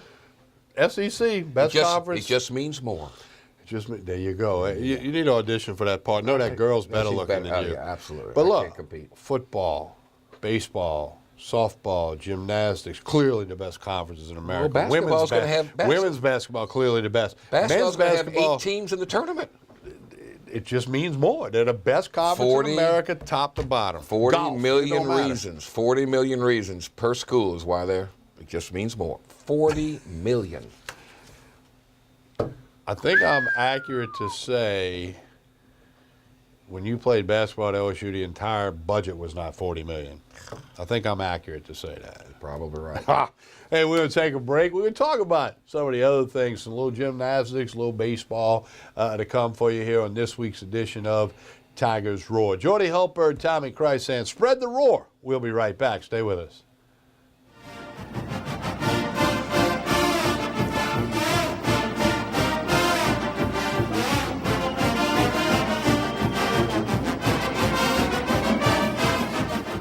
I knew I could get myself out of this. I just needed some hope and some help. I took the first step to recovery when I made the call. If you're depressed, drinking, and using drugs, you may need help. And the Affordable Care Act guarantees coverage of substance abuse. Call the Addiction, Hope, and Helpline now for a free assessment. I had problems just getting to sleep, drinking and using pills every night. I feel like I'm losing control. I'm afraid I'll lose my job or even my family. Are you losing hope? You can recover and get back on track. Call now for hope and help with proven, gentle recovery programs. I never thought that I could be somebody who didn't drink and use drugs. I have something to hold on to for strength. I'm in recovery, getting the help I need. Call the Addiction, Hope, and Helpline now for a free assessment with someone who cares. Call 800-383-8177. 800-383-8177. Hooper Road Car Care in Central has been serving customers for over 24 years. Locally owned by Donald and Gina Gaspard, they provide all types of car care, including brakes, alignment, tune-ups, oil changes, AC service, transmission, computer diagnostic, and much more. Hooper Road Car Care also provides towing services. Call 225-262-7127. Open Monday through Friday, 7:30 to 5:30, 9695 Hooper Road in Central. Hello, my name is Debbie. Welcome to Debbie's Bridal, a Formal Affair.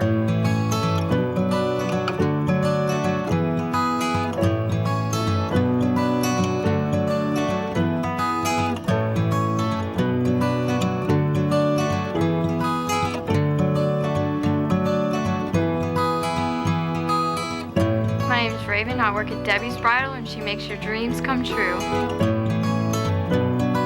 Hello. Hola. 你好. Experience what the Baton Rouge International School can offer your children. Now welcoming displaced students for short and long-term stability.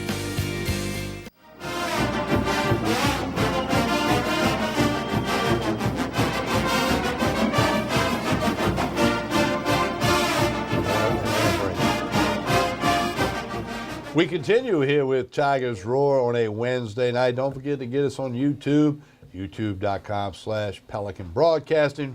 Watch it at your convenience in its entirety. DD Bro continues to do wonderful things with the gymnastics program. They continue to put record crowds in the PMAC. DD Bro just getting it done for gymnastics. You know, when you step back and look at this, it was one thing to see them rise up a few years back, but now they've sustained that, and that just adds even more to the story.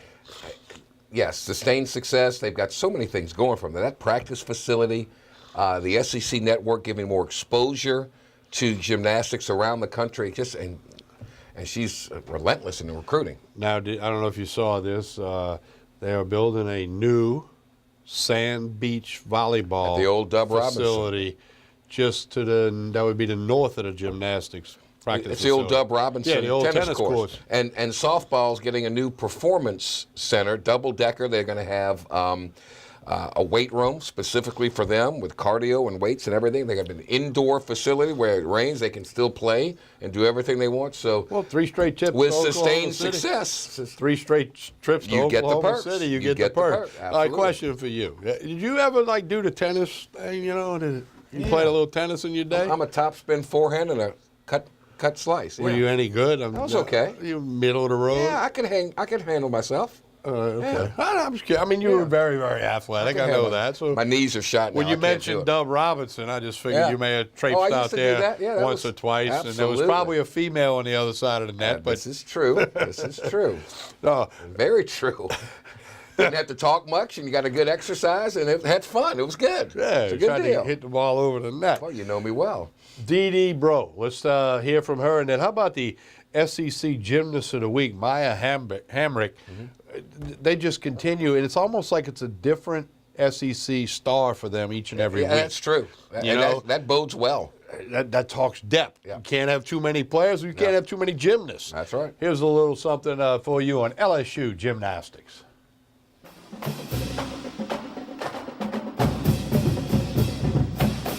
As you're overall looking at this team, coaching them, the progression, what steps do you need to see after last week's meet?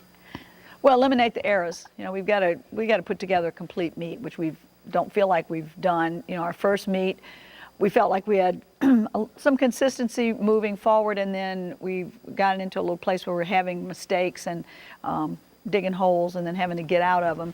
And the lesson, you know, getting out of them it's a wonderful thing to be able to do that. But at some point in time, you don't want to do that. You want to just have momentum from first person to last person in the lineup. And we had some flashes of greatness this Friday at home, and certainly a great win. But you need to, you know, get back in the gym and polish that rock and know that you're going to get better for the following week. With Kennedy's bar routine right there, she hasn't done that. I mean, in her year. No, but you know, the thing they practice every day is getting into the handstand and getting that vertical position and locking out. And she got a little bit past the vertical, which is an aggressive mistake. You know, this kind of handstand is going to get a huge deduction, but this kind of handstand gets no deduction. So she was going for that no deduction. Would you rather her make that aggressive mistake? Like Yep. Yep. Yeah. Yeah. Because especially right now in the season, when you know we're still, I think, improving. You know, these short handstands becomes a really bad habit, and we've got, you know, kids that are just locking it out every time, and she's one of those, and she just didn't get tight soon enough. In Columbia? There'll be a lot of Finnegans in the crowd, you know, and I know her dad and her family will be there, and you know that's always, and it's a great place to compete. And we go back. It's the first time of 4 that we'll be going to Missouri in this last half of our season. Although this arena is not where we're going to be competing. This is at the university, but the St. Louis is the other 3 destinations when we go back to Missouri. How important is it for you to get them familiar with this trip? Maya touched on it a little bit. To go to Missouri, just to, I don't know, get the thoughts going of postseason, I guess. Yeah, and it'll this week will be just at the university, so it'll be a, you know, a collegiate meet. And I've been there before. I don't know if any of these kids have been there before. I know Maya has not. So if the senior has not, then the rest of the kids have not. And the last time we went there, the power went off or something in the building and delayed the start of the meet. So we're hoping it's seamless and we can get in and get home with a victory. Is there anything unique about it? I mean, are the fans really close? You know, in my recollection, the fans are far away, and it's like the fans are up here and the floor is down here. It's a little bit strange. It'd be like competing with all the seats pulled back in the PMAC, except for the second level and the third level. And I mean, that's my recollection, and that it may not be how that really is at all. Because they start, you know, after this many years, they start blending together.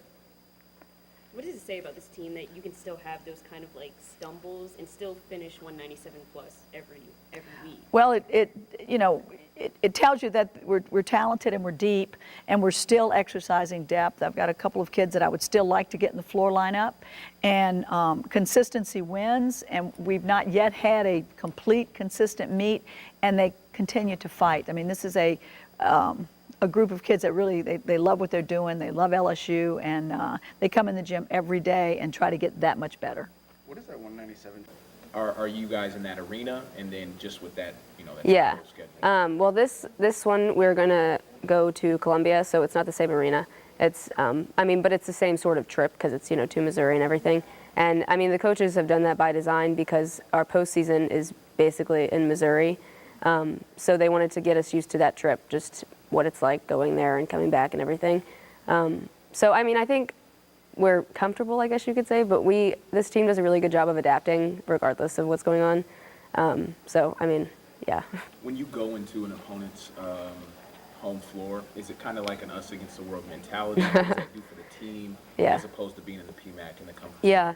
I mean, it definitely is it feels like that a little bit, like us against the world, because you go in there, and while there are plenty of fans, I mean, we're going to have a ton of fans, I'm sure. Sarah Finnegan, it's, you know, she's got tons of people in Missouri, like the whole state of Missouri, you know. But so, I mean, I'm sure we're going to have tons of people there, but it is like that a little bit. You walk in, and I mean, the arena's different. It's not like, even down to like, I'm wearing purple, and there's like no purple in here, like that kind of stuff. Like, but I mean, we always talk about it just staying in our purple zone is what we call it, and it's just basically like staying in our bubble and cheering on each other and just trying to improve with every single routine that we do. So as long as you do that, it's not too overwhelming.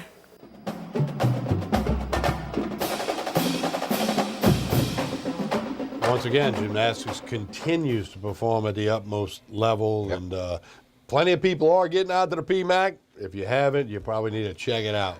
I talked to Dee Dee not too long ago, and I said, you know, you ought to kind of take a page out of Dale Brown's book and go and do a gymnastics meet in New Orleans and get all those people involved in it. Do a big event like that. And she said, yeah, it'd be great, but man, we don't want to give up a home. We don't want to give up a home meet. We just don't want to give up a home meet. I said, I understand. Yeah, well, but that'd be pretty cool to do. You know, actually, Coach Brown was a pioneer with that. He may have started a lot of that. Go to that Georgetown next in the city. Superdome got 50,000 in there. Wichita. Oh, that was a playoff game. That was regional against Wichita State. But no, I remember Tulane in North Carolina playing in the Dome one time and putting a big old crowd, and Phil Ford and Kupchak and Lagarde and all them guys with Carolina, and your buddy Pierre Godin had a good game. Yeah. Jeff Cummings in that group. Yeah, that was a good Tulane team. 8-0. I know. That's his record against the Green Wave while wearing the purple and gold. How heavily did they, who was that, Roy Danforth? Oh, how much did they recruit? Heavily. Pierre's probably saying, come on. Because wasn't Pierre a year older than you? A couple of years older. Okay. No, Pierre wasn't telling me to come because he knew I was going to shoot. He wanted to shoot. He wasn't going to get the he's going to get on the bench. But Coach Danforth came hard, but no. But 8-0, you got the last Nothing against you, Tulane, but I saw the Maravich Center, and then I saw Fogelman. And I wanted to get away from home, but not too far away. Yeah, well, so it worked out. It turned out to be a very, very good. And you wouldn't be here with me if you'd have went to Tulane. Look at it that way. 8-0. Yeah, this is the highlight. You'd be sitting in New Orleans doing a show tonight with some guy you never heard of. Never heard of, that's right. Hey, we're going to take a break, come back, get you a little Paul Maneri. He always likes a camera and a microphone. God, they're about a week and a couple of days away. Broke hand on Fiducia. That's not good. Supposed to be okay soon. We'll wait and see on that. A few question marks with Tiger baseball, but Coach Maneri will figure it out. We'll take a break, come back, and let you hear from the man entering his 12th year as the head coach of the LSU Tigers. Paul Maneri's up next, right here on Tigers Roar, Pelican Sports TV. Stay with us.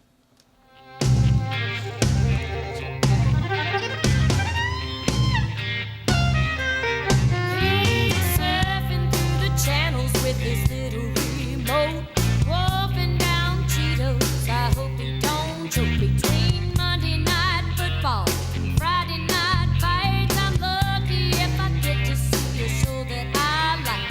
He never hears the phone or the doorbell ring. I don't try to understand him. It's a male thing. He knows who on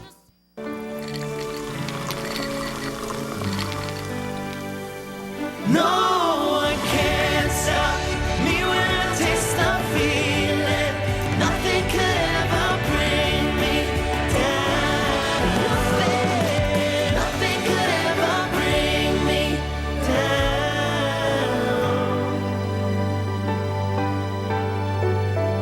The feeling.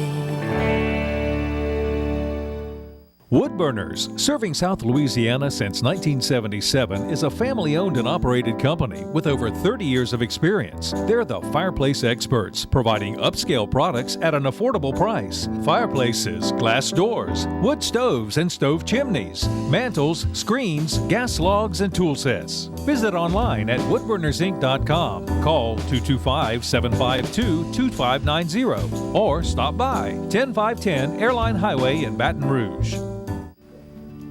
My name is Dr. Nicole Rogers, and I'm here in Old Metairie, Louisiana at Hair Restoration of the South, where your hair is our care.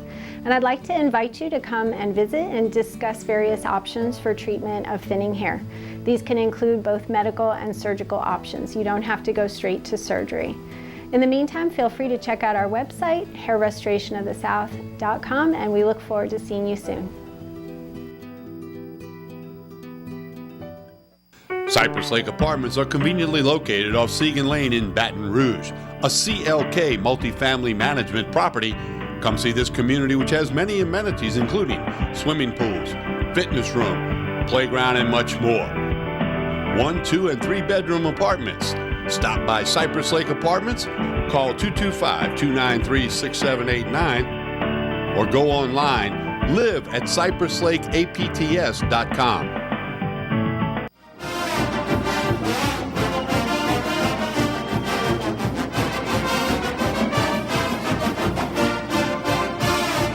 We continue with Tigers Roar here on a Wednesday night. Gators and Tigers tangling. We don't have a final score as we sit here at the moment, but they will be at home Saturday against Ole Miss. LSU baseball, a little more than a week away from Notre Dame coming into town for a 3-game set to get things going. What gets you more fired up, Notre Dame or the next weekend Texas? Texas. Of course. Okay. Well, the storyline, because Maneri was at Notre Dame for 12 years, that's part of it. But no, Texas is more known for baseball. Even though Maneri got Notre Dame to Omaha once, Texas has still got that long tradition of special baseball. But tip of the hat to LSU for scheduling these games. That's great. Yeah, no, they got an 8-game homestand to begin the season. University of New Orleans, Blake Dean's team comes in the middle of the week between Notre Dame and Texas. Grambling comes in after that, and then they go over to Hammond to play Southeastern. Matt Rogers got a fine team. Probably the best player in the state is Taylor Schwarner. Yes. The Southland Conference Player of the Year last year, third baseman for the Lions at Southeastern. Still a little mystery why he didn't get drafted. He was a junior last year, but he is probably the best player. Did he hit the cover off in the ball? Oh, he's incredible. I played against his father, Scott Schwarner. That's his uncle Tom, who was the head coach behind Ryan Maestri at UNO. So he's one of the best players in the state, no question about that. And, of course, there's some matchups with Tony Robichaux's ULL team. Always good. They're going to be very, very good. They're going to have the pitch and all that stuff. Paul Maneri, as I said, is entering his 12th season as the head coach at LSU. Time flies when you're having fun. Still smarting a little bit about that loss in the championship series to the Florida Gators. Florida, one of the 3 East teams not on the schedule this year for baseball. Also, Georgia and Kentucky. Kentucky's very, very good. Florida's number 1 in the nation. Georgia, that's the 3 LSU Dodgers in the East rotation on that 10-game SEC grind. Let's let you hear recent comments from Paul Maneri about his 2018 LSU baseball squad.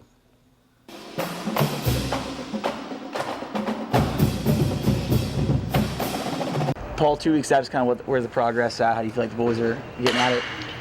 I think we've made a lot of progress in this 1 week. To be honest with you, I think we came back better than we were when we finished fall practice, which is what I somewhat anticipated. It's really a weird phenomenon. I haven't been able to figure it out exactly why it happens, but I've noticed it through the years. You go through fall practice, you reach a certain point, and then you let the kids go for a month, they go home, they come back better than they were when they left. I don't know if it's imagery, that they think about things over the break and they visualize stuff. I don't know if it's just that they know what to expect and feel more comfortable. But I think we've had a really good first week of practice. We had several, good workouts in individual practices, and then the first week has gone outstanding. I think we've had a couple of super duper scrimmages where the guys played good, crisp baseball. What I'm most pleased about is the progress that several of the pitchers have made. Matthew Beck in the fall, I didn't think he was going to be in the mix. Now he comes back throwing much harder with a much better breaking ball. And now you got a veteran guy that looks like he's going to be able to contribute.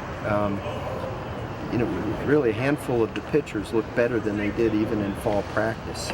So I'm excited about that. It's given me some very cautious optimism about our pitching staff. The 3 starting pitchers, I think have looked terrific. I'm not so sure Todd Peterson hasn't looked better than Caleb Gilbert and Zach Hess, which is really encouraging, if you got your Sunday guy throwing the ball well. So, yeah, I think one more good week of practice and we're going to be ready to go, and then I'm going to have to just guard that we don't regress in the week leading up to the first game. But I think the guys are pretty anxious to play somebody else, and we're just about ready to be able to. You mentioned the other 3. How has Sanders looked? Cam threw really well. What's today? Today's Thursday. On Tuesday night, I thought he threw terrific as well. Not quite at the level of the first 3 guys, but a big step forward. He didn't throw a good first inning. He pitched out of the bullpen his first outing. I think that was on maybe Friday. He didn't look very good that day. I didn't think at all. This past Tuesday looked much better. So, a lot of reasons for optimism. I know a lot of people are thinking, we've got all these new guys, but they already look more comfortable out here. And, once the bright lights go on and they're playing for real, there's probably going to be I would guess, a little bit of a step back just to make the adjustment to the new environment. And then I think within a very short time, they'll have experience under their belt. They'll be able to handle it. What's Todd doing different now that maybe he wasn't doing at the end of last season? I just think he's in better shape, better physical condition, so his legs are stronger, taking a lot of strain off of his arm. He's using his whole body. His work ethic, as far as just his focus of what Alan tells him to do, he's doing it in a much more disciplined way. His bullpens, what we call our side sessions, have been terrific, and then he's taken that into across the white line and he goes on to the main mound. So let's hope he keeps progressing. I always thought the kid had a lot of talent, a lot of potential to do well, and as happens with some kids, they lose their focus a little bit, they kind of lose their way, and hopefully he's realized it's an important thing in his life and he wants to do well, and hopefully he's going to have the discipline to continue to keep his eye on the ball, so to speak. Have you identified anybody else besides Hilliard who you might kind of try out in that back end bullpen role? Well, I think Fontenot certainly is a candidate for that as well. McHale's first outing, for that matter, Fontenot's first outing weren't all that great, but Fontenot's was a little bit better than McHale's. I thought McHale threw a lot better his second outing, and I thought Fontenot was really good his second outing. So those two guys, I think, are good candidates. I'm so anxious to get Nick Storrs out there and just having to try to be patient, because I think when he is finally able to toe the slab, he's going to bring something really good to our team. And what role that'll be in, I have no idea. And for you youngsters, towing the slab means standing on the rubber on the pitcher's mound. Is he progressing? Yeah, he just had a slight setback. He was playing long catch one day, and he dropped his arm slot a little bit to be able to throw the distance, which he shouldn't do, and it caused him to strain his latissimus dorsi, which is the muscle in your back. He strained it ever so slightly, but it just kind of caused us to have to take a few days off and start him back up again. So it probably cost him about a week. About Labus? Labus has been throwing, not off the mound or anything, but he's progressing nicely. We haven't had any setbacks at all with him with his back. His back feels fine, and his arm's never been an issue. So I think the biggest thing with him is just getting his core strong and getting him into pitching condition so that we can then get him on the mound and let it rip, so to speak. What's kind of your thought on some of those new lefties that you have? Kodros? Well, Kodros has not done anything. He came back with a sore shoulder. About a week before he was due back into school, he called us and said his shoulder was acting up a little bit. And so he hasn't done anything. He's being treated. I think he's actually just started playing catch a couple days ago, so he's not close right now. Peterson and Nowak, I think, have thrown the ball well, and so is Nick Bush. So, there's, again, reason for optimism with some left-handed options out of the bullpen. Ben Fittmeyer has thrown without issue, throwing a lot of strikes, throwing about 90, 91 miles an hour. So he's looked pretty good as well. You mentioned Matthew back earlier. He gave you some good weekend innings at times last year. What do you see his role? Kind of mysteriously, Chris, he popped up in a big role, and then he fell back. After he had some really outstanding success, didn't he go about 10 scoreless innings in a row or something like that? And then all of a sudden, his velocity dropped off again, and he started to, just kind of get out of sync and never really, recovered. And then it carried into this summer and then this fall, and I was starting to wonder really whether or not he had the talent to pitch at LSU. And I talked to him at the end of the fall about maybe, the possibility of going somewhere else is the best thing for you so that you get an opportunity to pitch. And he was very clear on how he felt. He felt he had more in him, and that he wasn't going to run away from the challenge. And I'm glad he didn't. Honestly, all of a sudden he's gone from throwing 83 to 90-91 with a hard curveball. Last year his curveball kind of rolled up to the plate. Now it's got some serious bite to it, and he's throwing it harder, and he's looked pretty good. With that tall frame, it's a weird angle for the hitters to have to adjust to. Our own hitters are saying that they have a little bit of trouble picking up the ball against him. He's got a little bit of funkiness in his arm action. That's kind of a short arm, and the ball sneaks up on him. So 90-91 kind of feels harder than even that. What have you seen from Jake at third base? Yeah, I think Jake's doing well at third base. He hasn't had a lot of chances in the inter-squad games, but the ones that he's had, he started a nice double play the other day, and he's doing a good job. He's working extremely hard, and I don't have any doubt in my mind that he can play certainly a credible third base, perhaps outstanding third base. I think the more that he plays in real games, the better idea we'll get. I know last year you talked about him being kind of a little bit hot and cold, kind of the highs being too high, the lows being too low. Have you seen him kind of He's still kind of in that mode, to be honest with you. I'll tell you, I think Sean's done some really good work trying to quiet his body actions down when he's at the plate. He was kind of all over the place with his swings the first few weeks. He looked just totally fooled by a lot of pitches, a lot of moving parts. And Sean has done a really nice job in trying to get him some more body control. It hasn't necessarily translated into great results in the first few inter-squad games, but the swing looks better. And I keep telling him, you're really close to locking in, I can tell. He's just missing balls and skying them out to the outfield. But the biggest thing with him is when he's doing that, he's not like coming back to the dugout, slamming helmets down, getting down on himself. He's showing a greater maturity in how he's handling some failures, at least in this period of time. And that's encouraging. That shows me maturity. And listen, when he hits them right, he hits them as hard as anybody we have on our team. So he hasn't demonstrated that ability yet to hit them hard, on a consistent basis. But I wouldn't be surprised if it comes pretty quickly here in the next few weeks. What's it like having your dad out here today at practice? That's my dad. Everybody, he's 89 years young. My brother Jim is the saint of our family. Takes care of him. He's my best friend, my mentor. He's taught me everything that I know about life and baseball, and he doesn't get out here as often as he once did. Just physically, it's not possible for him to do it, but he was bound and determined to get out of the house today. So Jim called me and said he wanted to bring him out, and it's awesome when he's out here. For all that don't know my father, when he retired from coaching after a 30-year career at Miami-Dade Community College in Miami, Florida, he was generally regarded as the greatest junior college coach in history. He was the first junior college coach to 1,000 career wins, won a national championship. He had 5 near misses. I think he had 3 second-place finishes and 2 third-place finishes, and he had about 35 of his former players make it to the major leagues. And it's amazing, really, because I just recently, like last week, got a beautiful email from some guy that's a colonel in the Army now, and he was expressing his sentiments about having played for my father and how much of an impact my father had on his life. I mean, I get those things and it just warms my heart, it just makes me so proud. But he's just an amazing man. It's hard watching him, age as it is for anyone to watch their parents, but he's still the old fiery Demi Maneri. Does any coaching come out of him and stuff like this?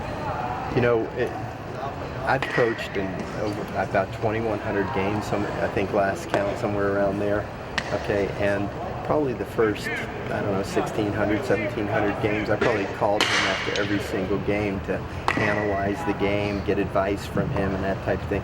The last few years he hasn't been capable of having that perspective to be able to share with me, if you know what I'm saying. So it's been a little bit of a void in my life, just having him out here on the ball field is great. What's the biggest lesson he's taught you then? I couldn't even tell you what the biggest lesson professionally probably was that when I decided I wanted to go into coaching, he sat me down and he said, if you really want to go into coaching, you have to go into it for the right reasons. And the right reason is to impact young people's lives. You know, teach them how to be successful today on a baseball field, but later on in life, those characteristics will help them be successful in other walks of life. And you know, don't do it for any other reason except your love of youngsters and wanting to impact their lives. So that's probably the single greatest advice he ever gave me. It was probably the first piece of advice he gave me about.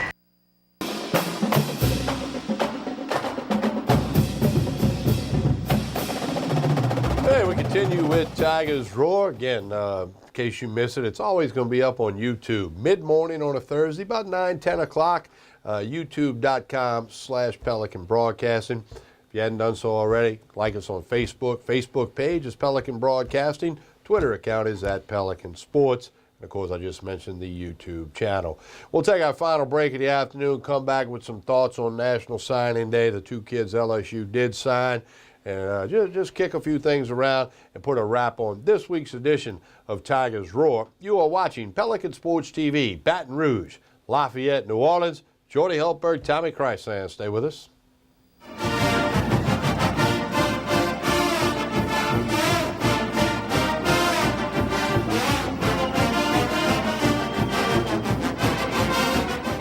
Hello. Hola. 你好. Experience what the Baton Rouge International School can offer your children. Now welcoming displaced students for short and long-term stability. I knew I could get myself out of this. I just needed some hope and some help. I took the first step to recovery when I made the call. If you're depressed, drinking, and using drugs, you may need help. And the Affordable Care Act guarantees coverage of substance abuse. Call the Addiction, Hope, and Helpline now for a free assessment. I had problems just getting to sleep, drinking and using pills every night. I feel like I'm losing control. I'm afraid I'll lose my job or even my family. Are you losing hope? You can recover and get back on track. Call now for hope and help with proven, gentle recovery programs. I never thought that I could be somebody who didn't drink and use drugs. I have something to hold on to for strength. I'm in recovery, getting the help I need. Call the Addiction, Hope, and Helpline now for a free assessment with someone who cares. Call 800-383-8177. 800-383-8177.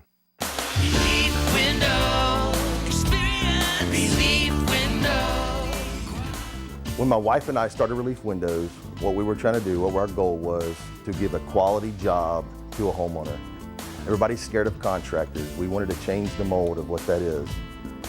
Not showing up on time, not answering the phone, somebody running with your money. The reason why you should pick Relief Windows to do your renovation of your home, windows, doors, HardiePlank siding, is because of the experience, quality service of our company. Service is everything we have. It's the foundation of our company. We're going to show up on time. We're going to do the job right. Over 60% of our customers is customer referral. We're a local company here in Baton Rouge, built in Baton Rouge, staying in Baton Rouge. Okay. The job's not done until you're happy and we're happy.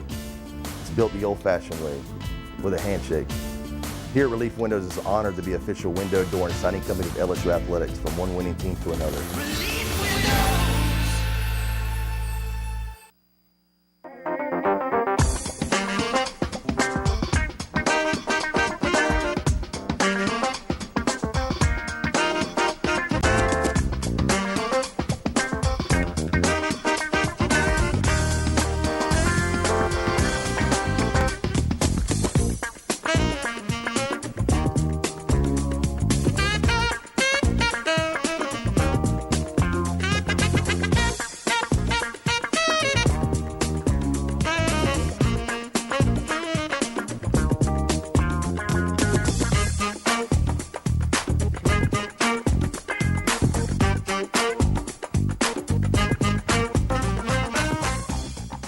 Acord Eye Clinic Vision Source is located on Perkins Road in Baton Rouge, offering full-service optical and lab work.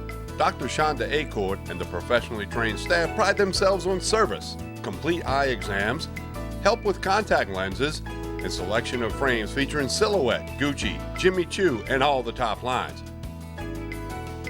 State-of-the-art equipment including Optimap, which digitally photographs your retina. Call Acord Eye Clinic for an appointment, 225-767-3937. That's 225-767-3937. Visit the website visionsource-br.com. All patients of all ages are welcome. Accord Eye Clinic, Vision Source.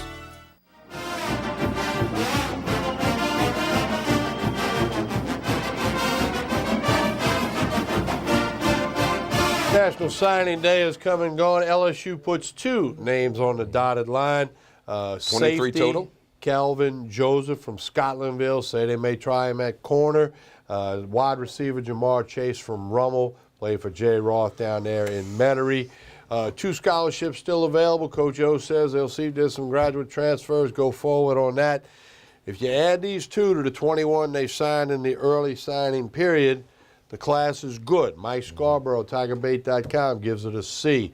You accurately pointed out it's 4th among SEC teams in the rankings, although 14th, 15th in the nation. So it is what it is. As Coach O said, you want the guys who want to play for LSU. Sure. Now this coaching staff has to develop them. They've got to hit a home run in the class of 2019. They've got to get them all. They got to go way upper deck. They got to go get them all, and hopefully they can develop these players. They got to get a quarterback. They got to get running backs for next year. They got enough wide receivers to last them a lifetime, but you can never get enough offensive linemen, defensive linemen, cornerbacks, and apparently the state is loaded, so go get them. Got to get them. The spring game will be Saturday, April 21. We think the spring practice starts March 10th. It's like a 5 o'clock kickoff. Yeah, it's not been announced by LSU yet. That's coming out soon, I would guess. Maybe this week. I don't know. But the spring game is Saturday, April 21. And they're going to combine. They're going to do they had media day with the fan day and all. Well, they're going to do that after the spring game. Let them sign autographs and do all that stuff. So they whacked media day last August, and to the chagrin of some, but some it didn't matter. I mean, you don't get a lot out of it, but it's for the. I'd rather put it in fan day and let the fans get exposure to the players. I mean, you and I can get interviews. Look, if they want to go to the spring game and get all the autographs you want. Yeah, you and I have done thousands of interviews. I don't have to interview, Jamar Chase. I'll watch all the other people do it. Show me when they turn the lights on, and they get the officials out there and they keep a real score. Then we'll see. All right, don't forget LSU basketball at home Saturday against Ole Miss. The Rebels come a-calling. A winnable game for LSU. We'll see how that might go for them.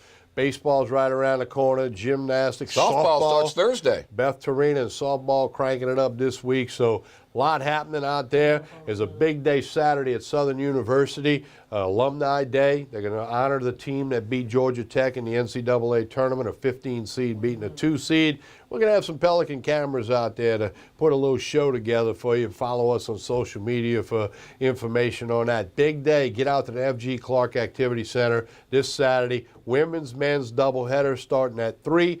And again, it's Alumni Day. We're going to honor Ben Job's team that, as a 15 seed, beat Georgia Tech, a 2 seed, in the NCAA tournament. So that's going to be a special day Saturday at the F.G. Clark Activity Center in the Mini Dome.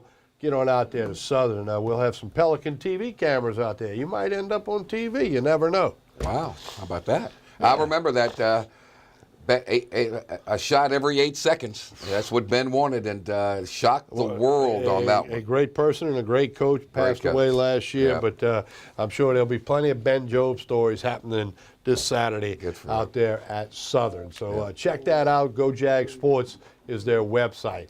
All right, I want to thank everybody on behalf of the crew here at Pelican for putting this show together. Appreciate Jordy, myself. Most importantly, you for watching, you for spreading the roar. Catch us on youtube.com/Pelican Broadcasting. Go on, we'll talk to you again soon.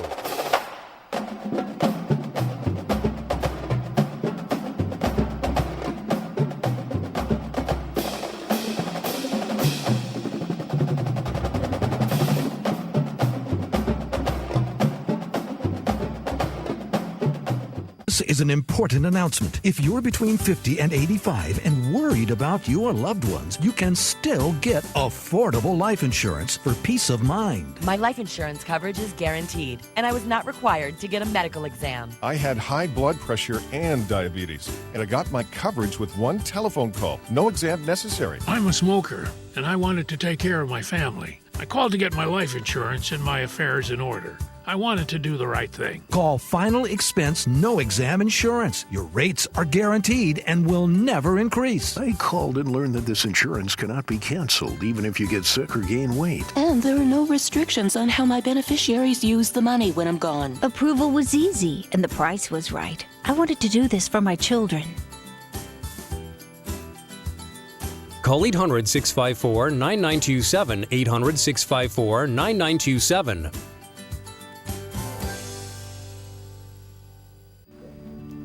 My name is Dr. Nicole Rogers, and I'm here in Old Metairie, Louisiana at Hair Restoration of the South, where your hair is our care. And I'd like to invite you to come and visit and discuss various options for treatment of thinning hair. These can include both medical and surgical options. You don't have to go straight to surgery. In the meantime, feel free to check out our website, hairrestorationofthesouth.com, and we look forward to seeing you soon.